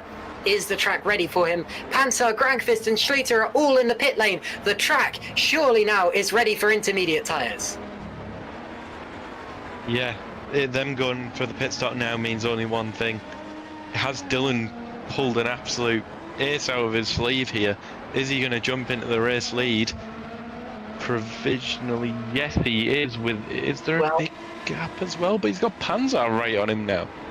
He does. Panzer's pulled a blinder here. Panzer has genuinely jumped Grankvist and Schluter, and it was strategy that gave him that second place finish last time out. So you've got to say, well done to Robin Panzer here. There was a brief yellow flag. Hopefully everyone's okay. We have to note, while we're congratulating Dylan Fisher on pulling a blinder and taking what we think may be the lead is still held, in reality, by Adam Maguire. And if the rain was to disappear now as quickly as it had came, which it did before, and a big twitch. I think he stayed out too long. Through the Satch curve he goes now, wide. He's struggling. He's really struggling. You can see the line on the track, so there is still a little bit of a dry line there. But that does mean that the rest of the track's wet. Into the pits he goes. He will drop back, I'm sure of it. He will drop back. Will Matthew Williams decide to have a lap in the lead, or will he also decide to pit? He'll probably pit as well if the track really is as bad as it looks. And here is Dylan Fisher. Williams takes the lead. Matthew Williams stays out and takes the lead of the race. Dylan Fisher goes through to second. Panzer will be third. Only one or two drivers remain on track now on the slick tyres. Those are Williams and Fournier. One thing I want to ask Grankvist and Schluter at the end of this race is, could you not have stayed out for 5 more laps? You'd have gone onto the Inters. You'd have made one less pit stop than you otherwise would have done. I think it was only about 5 laps, wasn't it? They were on that last set of hard tyres. Yeah, it wasn't long at all. It was 3 laps. Sorry, I just looked at Jan Grankvist's race stats. He was only on that second set of hard tyres for 3 tours of the circuit. Wow. I mean, And Maguire just passed Schluter. Sorry, Maguire and Schluter are side by side in the background. That's over 5th position. Maguire has actually, despite what we saw with him struggling around, he's not lost that much time. He's in 5th position now and does maintain his position ahead of Mark Schluter. Sorry, Ryan. I say these inters were so strong in the early laps. Look at Hygo Poom, P11, Handgraf, P9. These guys have jumped up quite a bit by being one of the early adopters of these intermediate tyres. But it does look like the rain stopped. It's stopped. Williams has got to stay out now. He's just got to do what he's got to do. But the rain has stopped. Now, how long do the inters work? Goodness me, whoever's writing the script is just playing with them like a cat playing with its food. And you got to say, with 20 laps to go, anything can happen. Matthew Williams could win this race. Well, I mean, surely everyone else is going to have to make a stop. Williams has been on those tyres. I want to see how long he's been on them. But look, this is the move for the lead. This is genuinely for the lead of the race now. They're going 3 wide for the lead. Robin Panzer gets involved. They both go past him. Fischer leads. They're still 3 wide heading up to the corner. Fischer's on the outside. On the inside is Robin Panzer. They touch. And on the exit, Williams will lose out more. Fischer will be on the outside for the next corner. Neither of them take the dry line. Panzer is on the outside now. Fischer does lead.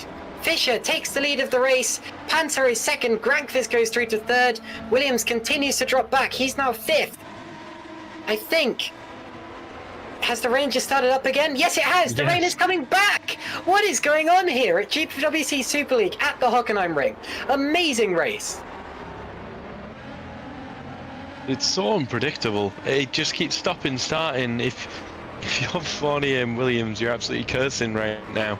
But that was fantastic by Dylan. He was so brave on the brakes into the hairpin. If he didn't brake as late as he did, Panzer would have had it. He had the inside line as well. He even made a little bit of contact on the exit, but Dylan stayed strong, held his position. Unbelievable. And it's not over though, is it? We've got just 0.4 of a second separating these two into the not so straight. Is the DRS still activated? I don't know, but Panzer's got an overspeed. No, there is no DRS, but they will be side by side nonetheless. And Fischer slots in behind. Panzer has the lead. Fischer comes back at him. That's a really late move. Fischer's back up the inside. This is going to leave the door open for Grankvist potentially. They're still side by side on the exit of the corner. It's Dylan Fischer on the right-hand side, driver's right. They touch through the little kink. Here comes Grankvist, a big dive. Oh, he's going to lose it. Oh. Hold on to it, mate. Come on, they're going to rub wheels on the exit. Grankvist pulls a double overtake. Here comes Adam Maguire. Maguire is coming through on the exit. He's on the inside, heading into the arena. Adam Maguire goes from 4th place to 1st place. They keep it on the road, through the AstroTurf. Maguire leads from Grankvist, from Panzer, from Schluter, from Fischer. What is going on here? What have we just witnessed? There was 4 different people leading the race within about the space of 3 corners. How Grankvist did not rotate that car is unbelievable. But I bet Panzer is absolutely furious. He thought he was going to be taken out, but Jan just held it. Yellow flags out there somewhere. Here comes Schluter. Schluter on Panzer up the inside. That's a brave place to pull an overtake, because now you're under threat for the long straight. Watch what Dylan Fischer does here. He could get involved again. Down the straight we go. Up the straight we go, more like towards the hairpin. Schluter once again up the inside. Here comes Fischer. We're watching it on board with Fischer, who has front row seats of possibly a little bit of wheel rubbing. He'll try to go for it on the exit now. Gets a good run. And still they stay in the same order somehow. Towards the Mercedes Arena we go. This is where it all kicked off just 1 lap ago. Adam Maguire, P1, Jan Grankvist, P2, then Schluter, Panzer and Fischer. Handgraf is fighting with Williams further back. I think Schukes just got passed by Moose potentially. There's a lot going on further back. Thomas Harvey and Philip Pushke fighting just outside of the points. Shame for Harvey. I don't think he got Well, he might have had a spin or something because he was higher up the order earlier on, and we have seen the odd yellow flag. I do hope my voice wasn't topping out too much in that section. I know I was shouting a bit, and I've got my microphone turned up a little way, but I think the situation called for it. And how have Fisher and Panzer gone from fighting for first and second place to now we're fourth and fifth? This is what happens when we had those 6 drivers, half a tenth in quali, and this is what it delivers. And Maguire, as recently as, I'm looking back on the live stream, literally like 4 minutes ago, Maguire was in 5th position. He's leading the race. That was one of the most insane sequences of racing that I've ever been in my life. If anyone ever makes a documentary about GPVWC Super League, you've got to look back at that moment and say this is what GPVWC Super League is, and include that in the opening montage. Oh, that's a bit tight on the exit there. Daniel Stepkowski leaving no room for Vincent Gutt to get back at him. Goes up into 6th position. We're into the last 20 laps of the race, but I imagine this is going to be the longest 20 laps of some people's lives. I think the rain might have stopped again. Yeah, it has. The rain has stopped again, but no one's on slick tyres, and everyone pitted for Inters at around about the same time. I'm afraid we've now lost Amari Watson from the race, so 20 cars remain with just under 20 laps remaining. What a dreadful day this has been for TOP Esports, with Martin spinning on the first lap and Watson's race never really getting started. And with how late Watson came into qualifying, you've got to say maybe it was quite a late call for him as well. And look at Jan Granqvist now, he has a chance onto the straight. Maguire moves across in defence, a little late. Granqvist to the outside. Is he going to retake the lead? A twitch from Maguire. Maguire gets very sideways, but does get around the corner. Somehow no contact between the two of them. He's off the ideal line. Granqvist does get through.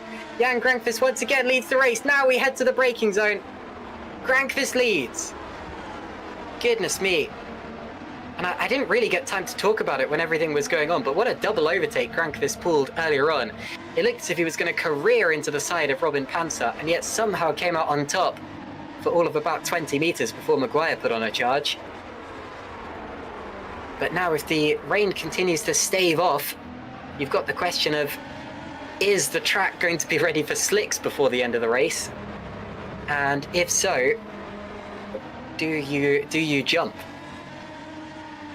Goodness, Ryan. That gap is building already. Wow. Yeah, well, the DRS window is out of the window for the time being, at least until the track gets dry enough. You don't need to be on slick tyres to use the DRS, so if the track gets dry enough, they will reactivate it, regardless of when or if anyone out there is on slick tyres or not. Still no rear wing flaps opening this time around. Up towards the hairpin we go. I'm going to guess that Granqvist saved all of his push to pass, sat in that train, and now he's just unleashed all of it to just build a gap. If he can get out of that like he has got out of the DRS, for when it does eventually, if it stays dry, get re-enabled, then he's fairly safe.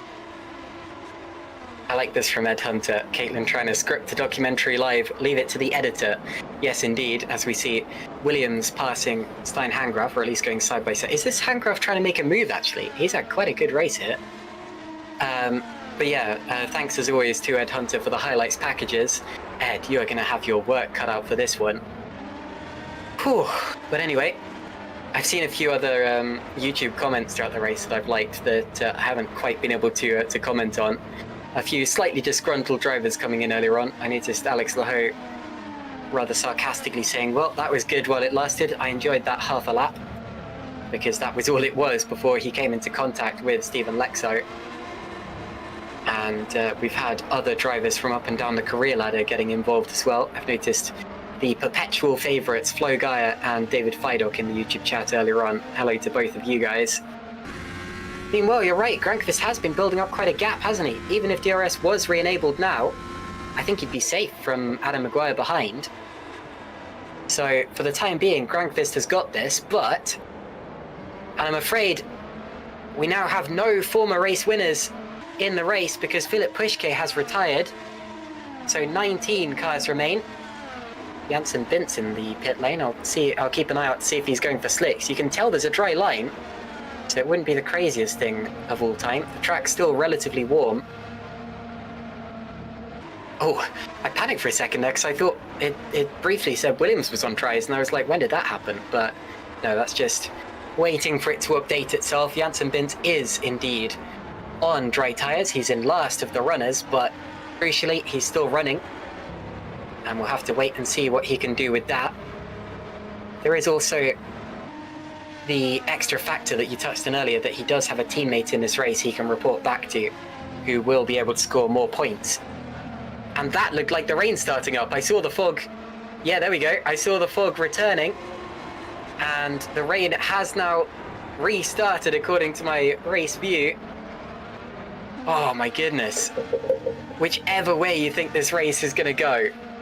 I mean, you can't predict at this point. You've just got to react. I think the DRS just opened on the back of Schluter. Watch this. He's going to go... He's got DRS, look.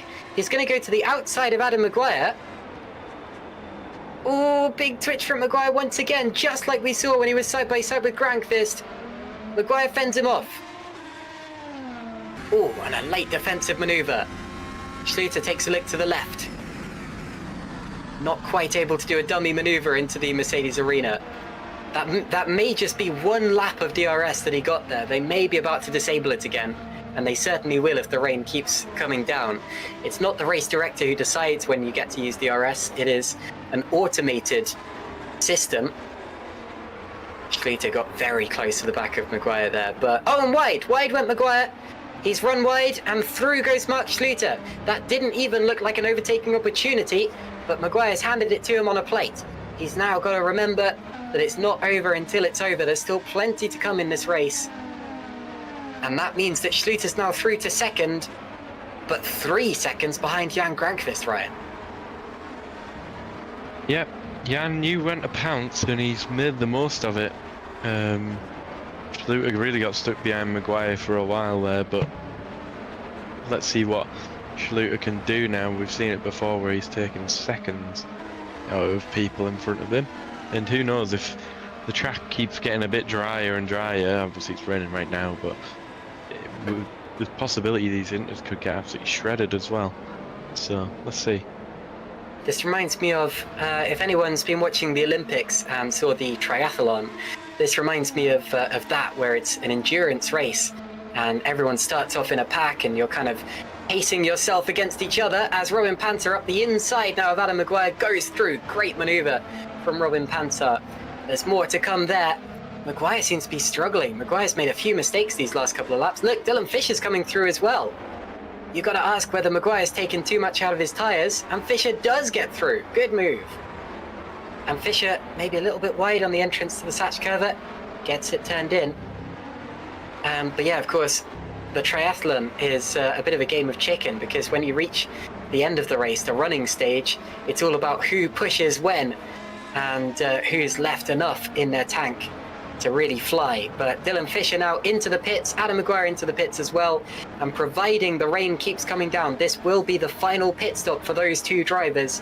They'll put on another set of inters, and the disadvantage of running the inters in changeable conditions, which of course is what they're designed for, is that if you run inters on a dry track, or at least a track with a dry line on it, they can really start to overheat, and as a result can wear quite quickly. Thermal degradation is very high in this kind of tyre. Looking at this now though, that we've actually got some spray for the first time. There's been like spray all around the track, so potentially are these guys going on for wets? I don't think so. I mean, we'll have to check once it updates itself. And I do think there are probably drivers. They have gone onto wets, look. So Adam Maguire is showing us being on wet tyres, as is Hygo Poom. Well, that's interesting. I strongly suspect that there are drivers out there in intermediates now who are going to go to the end on those tyres. I'm thinking Grankvist and Schluter, who were obviously very good on their tyres earlier on in this race. I do not expect them to make another pit stop here unless the weather changes even more drastically than this. Fisher is also on the full wet tyre. and has maintained 6th position over Adam Maguire. And Granqvist and Schluter are in the pits, so I was totally wrong there. Maybe it is full wet conditions out there. Robin Panzer also pits. Does Matthew Williams stay out? There's Dylan Fisher. There was a car in ahead of him. That looked like Stepkovsky to me. Where's Matthew Williams? He's in! Everyone's coming in for wets! Now, has Dylan Fisher timed this right? Has he jumped? Granqvist, where are Granqvist and Schluter? There is Robin Panzer. So Fisher comes out 4th. Little lurk up the inside of Panzer, but Granqvist and Schluter maintained the lead despite pitting later than the others. It's Granqvist first, Schluter second, Panzer third, Fisher 4th, and Maguire 5th. Those, the drivers on wet tyres. And I am baffled to see how few drivers have elected to stay on inters. And there's a move from Fisher. Fisher up the inside, touches, runs Panzer wide. And they'll stay side by side, down through the flick. Please keep it clean here, guys. Some more wheel rubbing, little bit of wheel banging. Onto the apex of the corner. Looks as if Panzer repays the favour, runs Fisher out to drive, but Fisher makes it stick. Fisher gets through into 3rd place. There's Adam Maguire. Maguire coming through now. That's a fast corner to make an overtake in. Fisher made it stick earlier. Maguire makes it stick on Panzer now. So Fisher 3rd, Maguire 4th, Panzer 5th. I was not expecting to see the full wet tyres today, Ryan. It's been a very changeable race. But obviously the weather has changed for the heavier. The rain has started to really come down here, and in basically no time flat. Yeah, it went from, not even that long ago that the rain had gone for like a minute or two, and then came down the hardest we've seen it, and now we've got spray. Just out of absolutely nowhere. But watching this battle, Dylan really, really wants this, doesn't he? You can just see it in the way that he's driving, and Maguire's not going to make that make it easy for him. Here's Maguire, here he comes. And he's on the outside. No DRS enabled, of course, because there are cars on wet tyres and it's very damp out there. Fisher's still on the inside. Maguire's got to set him up for the exit. There might still be an opportunity into the Mercedes arena, but it's tough. You don't know which way the cars are going to go after the little flick here. He tries to force the issue. He's going to go to the inside. Contact. They stay on the road, and through goes Adam Maguire, P3. Wow. And Daniel Stepkovsky I think the RSRs just swapped places. I think Walk is still out there on inters, isn't he? So yeah, gone bald.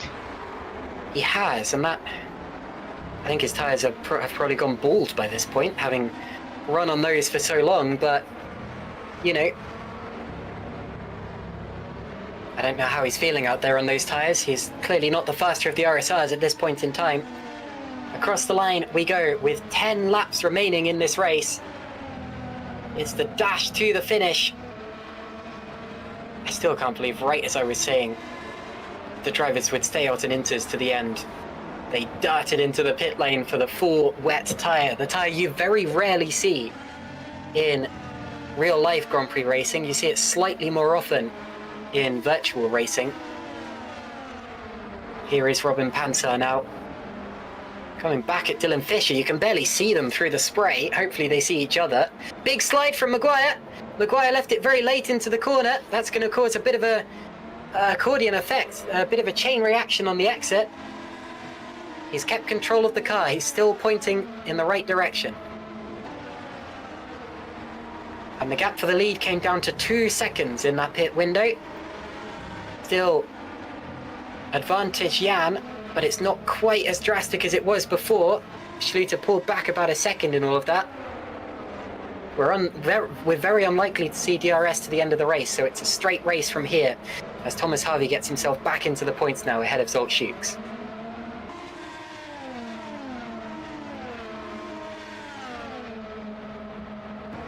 So 10 laps remaining, as you see on your screen. Dylan Fisher has been up and down and everywhere through the order. Remember earlier, he was the first driver to pit in the top bunch, and I'm talking about the first pit window. How many stops has it even been for the leaders now? I think Granqvist made is it 4 stops with the addition? He would have made 3 stops.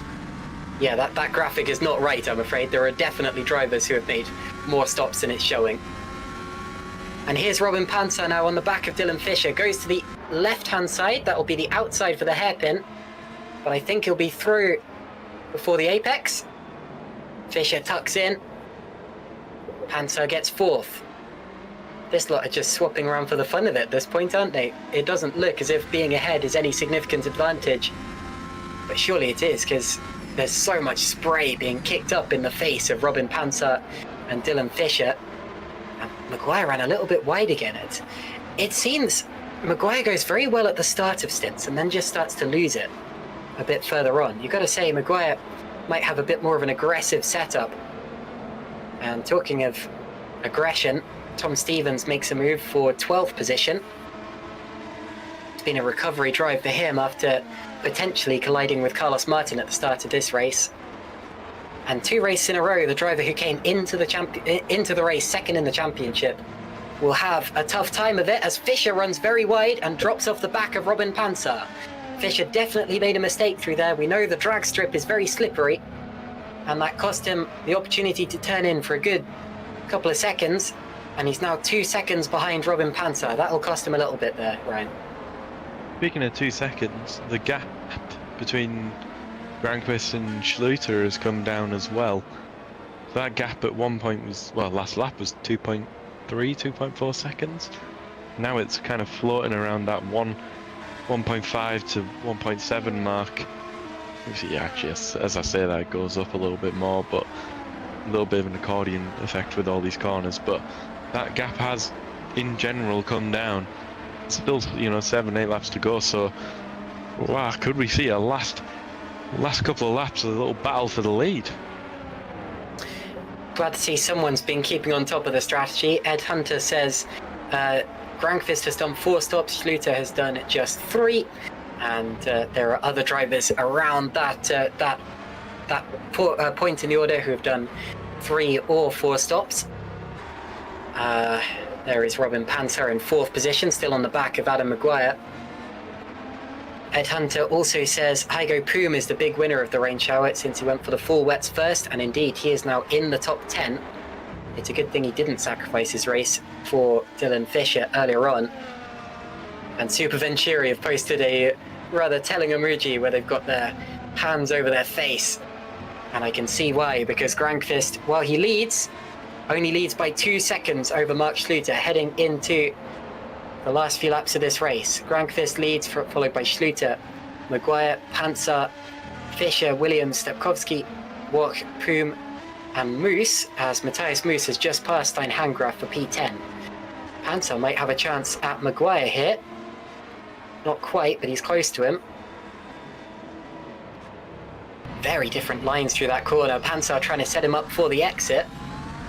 Little twitchy, he's not going to get a chance just this time around, Ryan.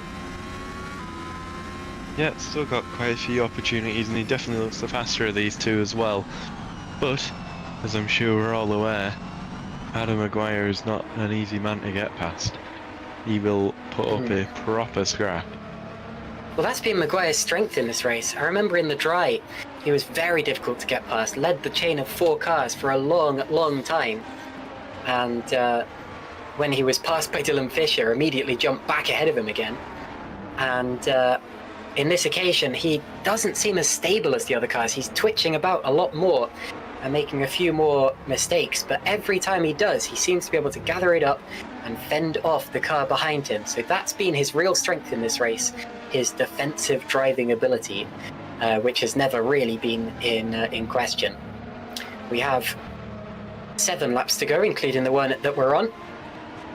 Looks like Schluter dropped back a bit on that lap. It's nearly 3 seconds now. I think Schluter might have made a little mistake somewhere. Not a great lap for Mark Schluter. In fact, looking at the times, his last lap was 4/10 slower than Jan Granqvist. That makes sense. We didn't see why. Panzer now, still on the tail of Adam Maguire. Still chasing him hard. And at this point, concentration is key. We've had a long race. It's longer than Moose because the cars have been going slightly slower due to the weather. They've made more pit stops than we'd usually see due to the weather as well. The weather has made it harder mentally and possibly even physically with them having to catch slides and things like that. They've got to concentrate now. They've got to use the last of their mental capabilities to complete this race. There was a move. I'm sure I saw a change in the order just outside of the top 10. I hate it when that happens, when you see movement out of the corner of your eye and you don't quite know what it was. But anyway, if something is going to change in these last 5 laps of the race, it could well be Maguire versus Panzer for 3rd position.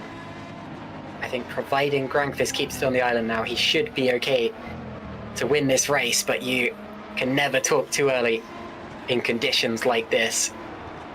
We have just over 5 laps of this race still to go. Yeah, it's really interesting how one lap Schluter took out half a second, I think it was, maybe a bit more even, out of Grankvist, and then Grankvist just turned it back on, didn't he? And pulled that gap right back out. But it's such an interesting dynamic, like especially looking at this pack here. It's absolutely soaking wet. You're on a knife edge, you're on the limit all the time, but you also want to try the overtake, don't you? You want to go one place higher. But equally, you could, in these conditions, you chuck it all away. And this is going to be really important for Vac, who's still on the intermediate tyres. Prüm on the outside. Heiko Prüm at the team's home race does go past Tomasz Vok into P8. Matthias Moos now looking for a way through the wet tyres, the newer wet tyres as well, don't forget. Definitely better than the older Inters. Around the outside, that's how much better they are. He's got the grip even out there, and Matthias Moos does go past Tomasz Vok. Tomasz, unfortunately for him, looks like he won't be able to hold on to the top 10 today. Daniel Stepkowski has really carried that effort. Matthias Moos now through the Satch curve. There is Stein Hangraf next in line to take that P10. Green Stripes, only 13th of 15 teams in this championship, could really do with a top 10 finish or more. And Hangraf is right there. 5 laps to go, including the one that we're on. Grankvist once again leads by 3 seconds. So while Schluter was able to get slightly closer to him in the pit stages, Grankvist still has the measure and still has a little bit more to give. There's Tom Stevens just behind as well. He is currently 2nd in the championship, but will lose that to Mark Schluter if the race finishes as it is, Ryan. Yes, as we see now, who's this? Stein Hangraf. On Tomasz Vok? The P10 on Thomas Vok, who unfortunately that strategy is really not paying off, is it? He's just being overtaken by one car after the other. It was so close to working as well. We're only a few laps off the end, but Tom Stevens on the limit, goes to the outside. Doesn't manage to get the move done this time though. Keeps his nose stuck in. Yeah, he keeps his nose just in actually. Good move. And does get past Thomas Vok in the end. I thought he'd fallen out of that one. I've seen this time and time again. One of the best drivers for spatial awareness is Tom Stevens. He always knows exactly how much of an overlap he has compared to the other cars. I think it comes in his genetics. I don't think that's the kind of thing you can really get from practicing. You either have it or you don't. Meanwhile, I think Zoltz Schukes just had a spin because we had a yellow flag and Schukes lost a couple of places. He will not be scoring points today at this rate. 3 laps to go, or 3 and a bit laps to go, because of course the lap 67 is the last lap. Here's Panzer still on the tail of Adam Maguire. The top fight for positions, since Grankvist and Schluter are still separated by about 3 seconds. Okay, so Maguire, Panzer. We also have a race between Prüm and Moose potentially over P8. A little wide in the background went Dylan Fisher into the final sector of this particular lap. They will have 3 laps to go after this one, Ryan. Yeah, almost all 67 laps complete, and what a race it's been. I did expect rain, but it came a lot heavier than I thought it was going to. I didn't think I'd see us get on the wet tyres. That doesn't happen awfully often. But you see Panther there getting a little bit loose on exit. Not going to have a chance to go for the move on Maguire this lap, but still got a couple more opportunities. But Fisher's there just in the background, just in case he can pick anything up. I really thought Dylan might have had a podium today. He looked on for it on a few occasions, but strategy just didn't quite go his way. As we go yellow in sector 3, let's see if anybody drops off. No, it doesn't look like it. Thankfully non-leaders, at least. We're still going strong with a 3-second gap. Well, Zoltschuk's just come into the pits, but we saw him dropping down the order before. And Stacks go even further in their wait for the first point of the season. Meanwhile, Tom Stevens just got into the top 10, just past, and in fact might still be side by side with Steinhangraf, as I see them swapping positions. A bit wide for Adam Maguire there. Stevens has got through on Steinhangraf. Carlos Martin just gained a place. He still has a little bit of a chance for points as we're on the penultimate lap, and Zoltschuk's is out of the race. So 18 cars look set to finish. The last of whom being Janssen Bint in only his 3rd Super League race start. There is Thomas Harvey now, who passed Jukka-Pekka Laulu just a lap ago and is already on the tail of Tomasz Vok. He is fighting for P12. I was expecting better things from him. I think he went a bit better in the dry. Could have done with a pure dry race, I'd say. But you get what you're given in GPVWC Super League and in racing as a whole. Starts his penultimate lap of the race now.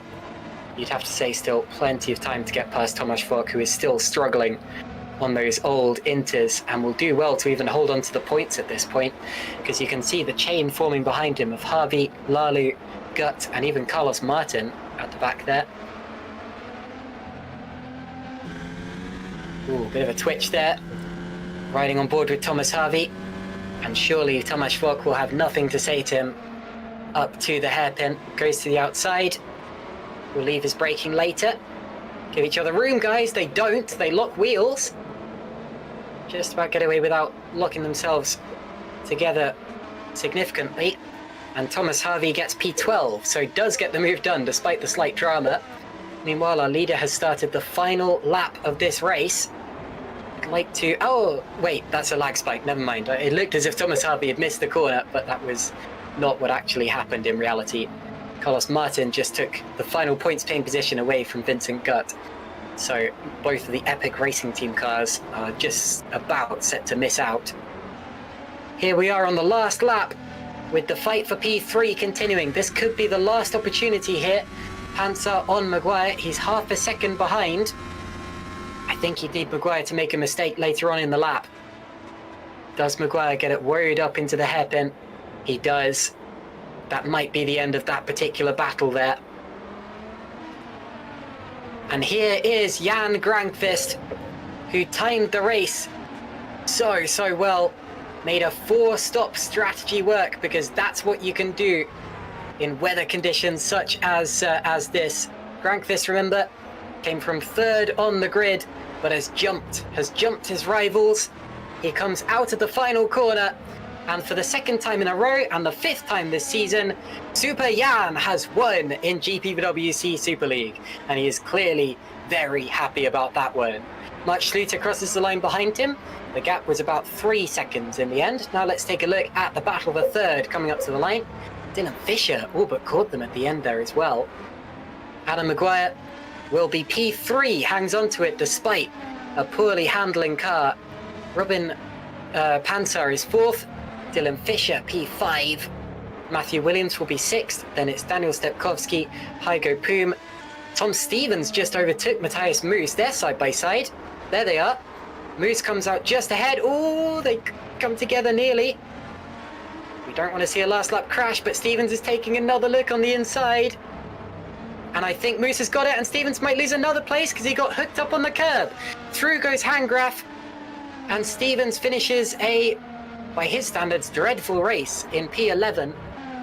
Very disappointing, and that will give Mark Schluter second in the championship. Thomas Harvey is P12, then it's Jukka-Pekka Lalu, Carlos Martin, and Tomasz Vok just hangs on to a single point at the end of that one by staying out on intermediate tyres. And missing out on points in the provisional results are Gertz, Fournier and Janssen Bintz. And Janssen, on the final lap of the race, elects not to see the finish line. And I'm gutted about that because that would have been Janssen's first finish in GPVWC Super League. Unless he finished a lap down, I wasn't aware of it, but I don't think he did. For some reason, was just fed up enough on the last lap not to bother seeing the finish line. Maybe he ran out of fuel. Anyway, that'll be the end of that. So donuts for Jan Granqvist. He was monosyllabic in his answers to my interview questions last time out. I hope that he's at least a little bit more happy today. I want to hear an ecstatic Finn in the commentary booth when we go to interview him in a few minutes. But Ryan, what a race this is. What a demonstration of Jan's insane talents and superb ability. There was a song, I can't remember exactly who made it, but someone made a song celebrating Jan's talents called Super Jan, and it's well worth checking out. Very much it was Marco Furlich who made that one, and Super Jan has struck again with his 5th victory of the season. Ryan. Yes, it was quite something. Quite a good strategy call. He made the overtakes when he needed to. He sat back when he needed to as well. And just played his cards right, didn't he? He had everything chucked at him. I mean, everyone did. The weather really must have caught some people out for sure. And people try to be brave, and you know, Jan just got it right on this occasion. He was bang on it as well, wasn't he? Yeah, absolutely he was. And pick a driver of the day from that one if you dare. I will not dare on this particular occasion. But anyway. So that's the lot in terms of your racing action, but make sure you stick around because we will be interviewing anyone who's still got enough energy to be interviewed after that one, and then previewing the next rounds of the championship. You can see the drivers just making their way back to the pits, but here is the official, well, unofficial race results. The expected race result, with Jan Granqvist winning the race by 3 seconds over Mark Schluter, Adam Maguire 3rd position, Robin Pansar 4th, Dylan Fisher P5. I think that might be his best result in GPWC Super League. It's definitely close to his best. Matthew Williams P6, then Daniel Stepkowski P7, Hygo Poom P8, Matthias Moose P9, Stein Hangraf. I'm almost definitely sure that that is his best result. I think that's his first top 10 finish in GPWC Super League. Tom Stevens P11. He will be disappointed about that one after losing a top 10 finish at the final corner. Thomas Harvey is P12, then it's Jukka-Pekka Lalu, only 13th in the other Super Venturi car. Carlos Martin P14 after spinning on the first lap. Tomasz Vok P15 after staying out on intermediates. Vincent Gutt, Jeffrey Fournier miss out on points in the Epic Racing Team cars. Janssen Bintz, I think he did cross the finish line actually, so my apologies if I've read that wrong, because it's not showing up as a DNF, so maybe he did cross the finish line a lap down. Didn't look like it, but anyway, he'll be classified whatever happens. Zolt Schukes was P19, but retired from the race. Philip Pushke was another DNF. We didn't see what happened to either of those two cars, nor did we see what happened to Amari Watson, Luke Mitchell, Justin van der Smissen, Moritz Kropp, or Janos Bratchuk, or George Zalagianis for that matter. But we did see the first lap crash. Oh, we did see what happened for Moritz Kropp, of course. He crashed at turn 1. But we did see the first lap crash that involved Alex Lahiri, Stephen Lexo, and Chris Shepherd, with Chris Shepherd being the completely innocent bystander in all of that, who just happened to get in the way. So only 18 cars classified, I think, after 29 started. It was a race of attrition. The weather made it absolutely treacherous, and winning out was part skill, part gamble in this one. But I think in conditions like this, the cream always rises to the top. And on this occasion, Jan Granqvist has extended his already massive championship lead. Ryan, there's no catching him now, is there? Can we call it? No, don't be silly. Anything can happen. I can say we've seen crazier things happen, but I don't think we have we? You know, we got to keep thinking that there's a battle, and everyone's going to try their best, aren't they? No one's just going to let him have it. That's the thing. We've got 6 Grand Prix to go from this point. And we can now talk to our championship leader, Jan Granqvist. Jan, your 5th victory of the season. Are you ready to give us more than a single syllable in response today? Yeah, Silverstone was a one-off. Sandeep told me to do that, so, blame him. I absolutely will blame him. Thank you, Jan. Jan, congratulations. That was such an incredible race today. The weather did not make that easy, and you had to come through from 3rd as well, so you had to jump the 2 people who started ahead of you. It looked like a slipstream race at times, but oh my goodness, how did you make that work? Yeah, it was really hectic. I mean, at the start, it felt like it was going to be one of those boring races again, where I'm just going to have to tactically, save my push to pass and watch where I can take people's DRS and slipstream and all that kind of stuff. And I mean, it went pretty badly at the start when I dropped down from P3 to P6. So yeah, that didn't help me at first, but then came the rain, the great equalizer, which was that I really enjoyed. I don't think I've enjoyed a race in GPV quite this much since Jeddah. I mean, I don't know, Jeddah was obviously one of the best ever, and then this is like a really close second. Absolutely. And I mean, of course, Jeddah is going to be important to you because it was your first Grand Prix victory. But this one as well might just be your best, would you say? I'd say it was pretty damn good, considering we weren't expecting to have a strong car here. We weren't bringing the strongest engine. I mean, the rain kind of helps with that, equalizes that a bit. And then, I mean, I really didn't know what to expect setup-wise, and I knew upgrade-wise, I felt like I was suffering out there with too much front end, because, we've got a lot of front wing upgrade, but not much diffuser or rear end. So it was tough at times prepping for this, but wow, it really paid off in the race. Now, Jan, there was one point where I actually thought you'd blown it. I don't know if you remember this after everything that's happened since, but you did a stint on hard tyres that lasted 3 laps. What was that all about, and how did you rectify that? Oh, that was...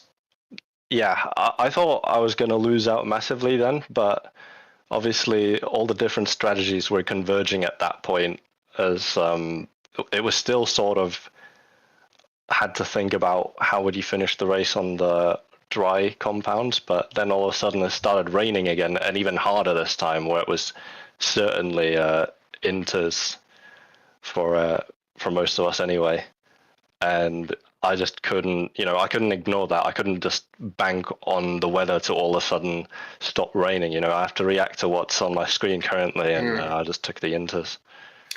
And you showed me up at one point, because I was saying I thought you'd go to the end on inters so as not to be jumped, but it didn't matter in the end. You were able to pit for full wets and not be jumped by anyone. Was that the plan? Did you know the rain was coming even heavier?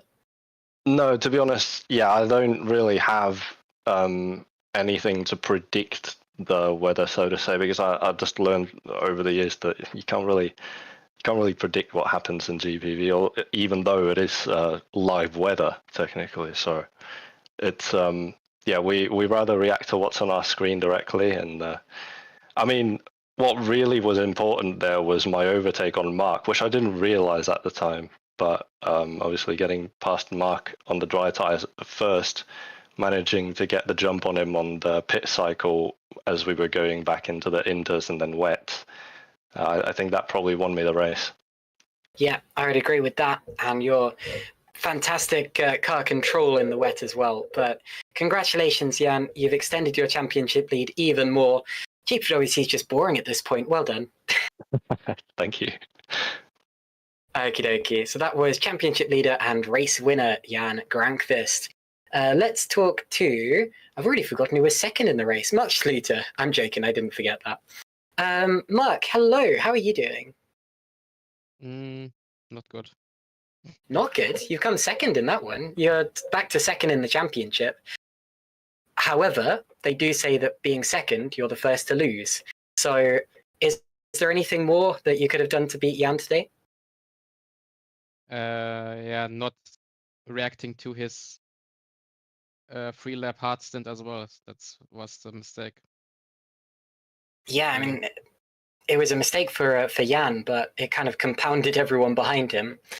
The weather today was so unpredictable. Did you have anything set up so you could kind of see what was coming, or did you have someone else telling you what was expected, or was it just kind of reacting to the weather as it happened?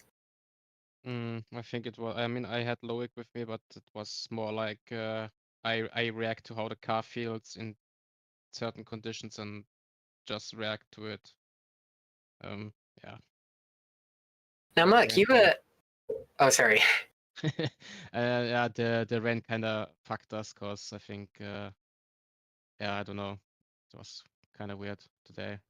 Didn't have the pace in the wet for some reason. Well, there was one point in the dry earlier on in the race where there was kind of a chain of 4 of you who lasted for a very long time. It was yourself, Jan Grankvist, Fischer, and Maguire. And you guys seemed to kind of be running almost as a peloton pack. Was that, for you, was that a case of just kind of bide your time and save your tyres and DRS and push to pass, rather? Or was it just that kind of a DRS train where you couldn't find your way through? Because we saw Adam on the mediums, it was just sticking to his DRS. Let me get I mean, get a tow from him all laps, save my tires, and after he passed Dylan, I tried to pass Dylan again, and then which didn't work out quite well. Because I wanted to overtake Adam then as well, because his tires were struggling quite a bit till the end. I mean, for some reason we had the fastest top speed out of all the cars today, which is quite a first this season. But yeah, I think that didn't help us in the rain today. Well, you still managed to come home with a second place finish, and that gives you second in the championship as well. I hate to end on a bit of a downbeat question, but Jan is a long way ahead. Is your main target to beat Tom at this point?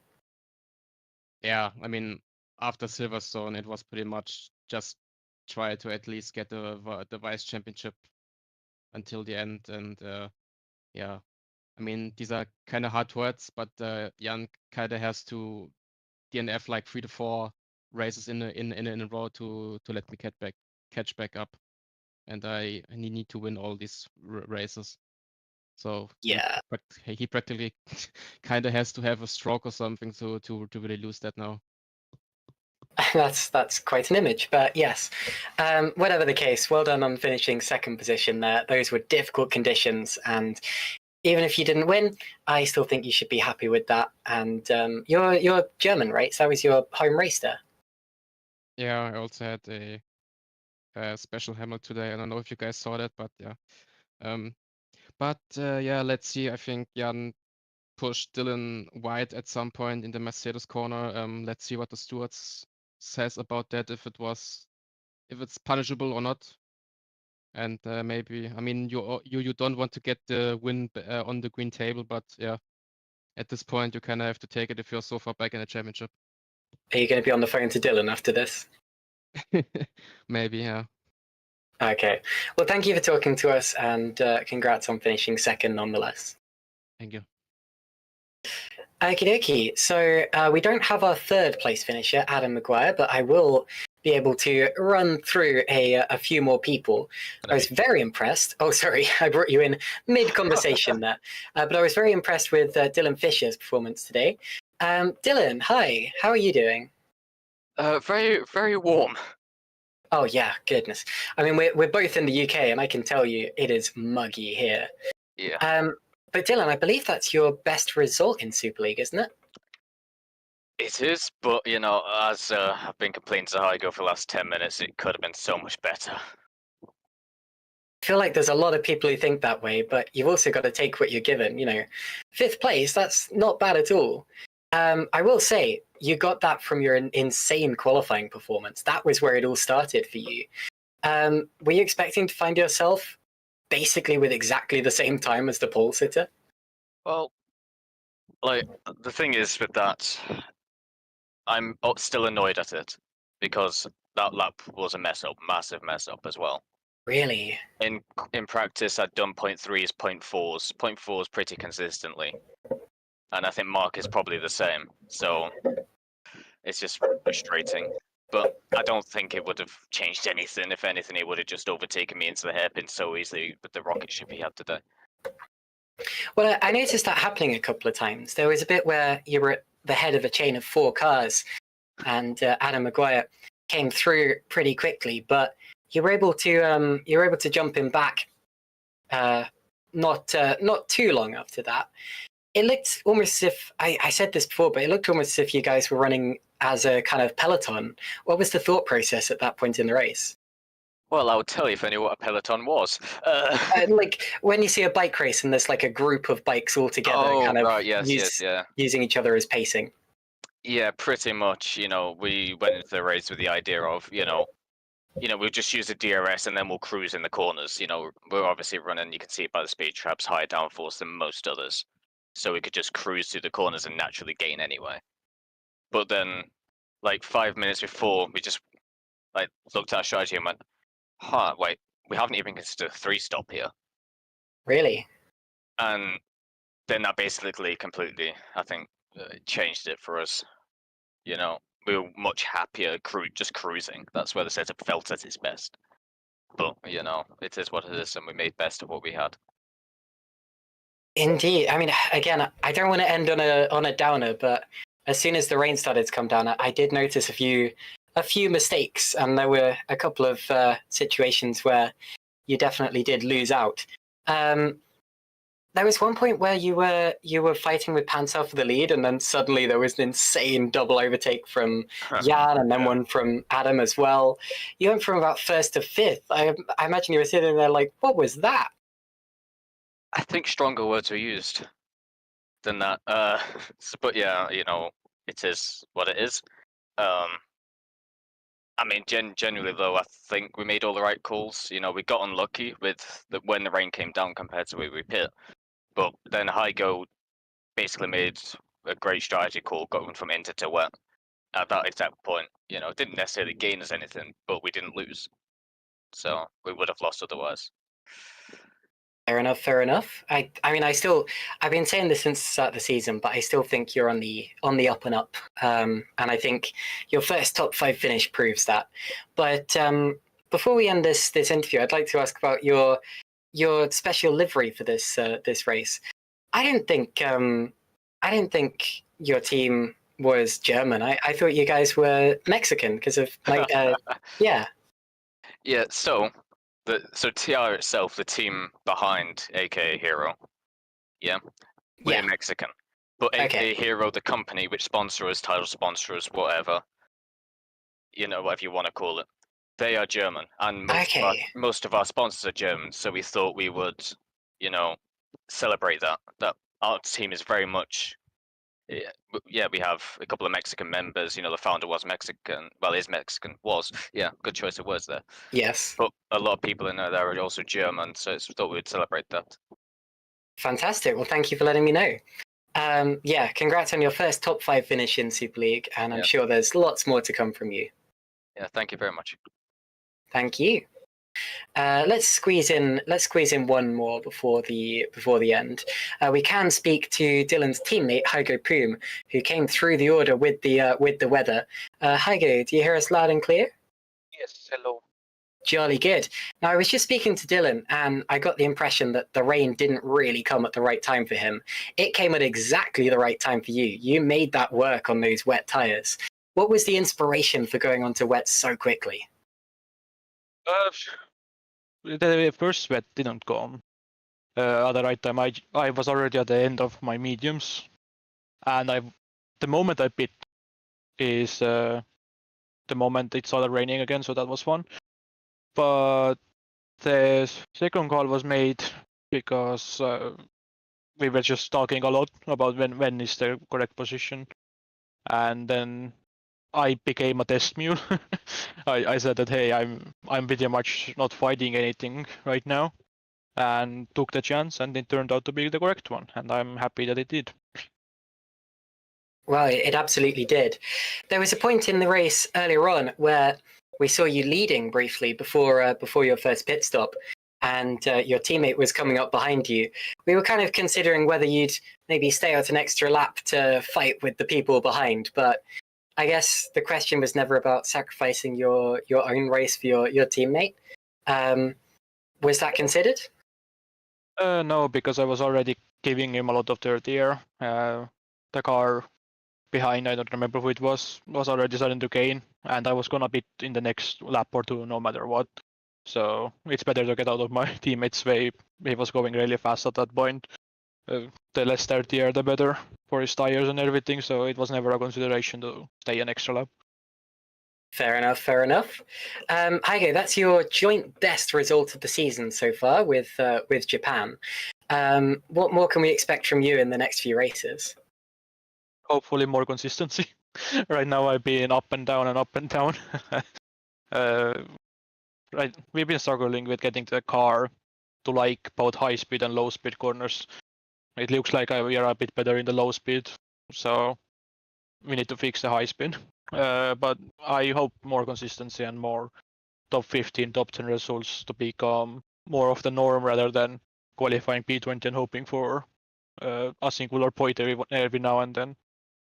So yeah, improvement from the first half of the season. Well done for a top 10 finish, and of course a double top 10 for your team in front of all of your German sponsors. Yeah, hopefully they're happy. And it's also congratulations to Stein. It's his best result as well. Indeed. And yeah, proud of him. We are been talking about his driving and stuff, and he's been doing a good job. Yeah, Steinhandgraf did a great job today. Okay, thank you for talking to us, Heige, and we will see you later. Yeah, see you. All right, so that is all that we've got for you today. But I would like to thank Ryan Elliott, even though he has disappeared. Ryan Elliott for joining me in the commentary box and keeping me company as usual. I'd also like to thank Joshua Dexter for his first GPVWC Super League broadcast. Thank you, Josh. And of course, with Vincent Gut Racing, that allowed him to do that and have his fun while we bake in the heat of our bedrooms or studies or wherever we are. Anyway, that is all for today, but we will be back in 2 weeks' time. I'm just going to double check quickly that there's not a lengthy break or anything like that I've missed. But I believe it is 2 weeks' time before the next round at Spa. Spa is the 15th of August, so 2 weeks' time from now. And I'm very much looking forward to that one because it is Spa-Francorchamps, baby, one of the greatest race circuits in the world. Definitely make sure you don't miss that one. And then, of course, in the meantime, we have all of the junior categories, such as the Academy Series, FS2, FS1, and Super Lights. That's all from me tonight. I've been Caitlin Penny, and I will see you next time. Bye, guys.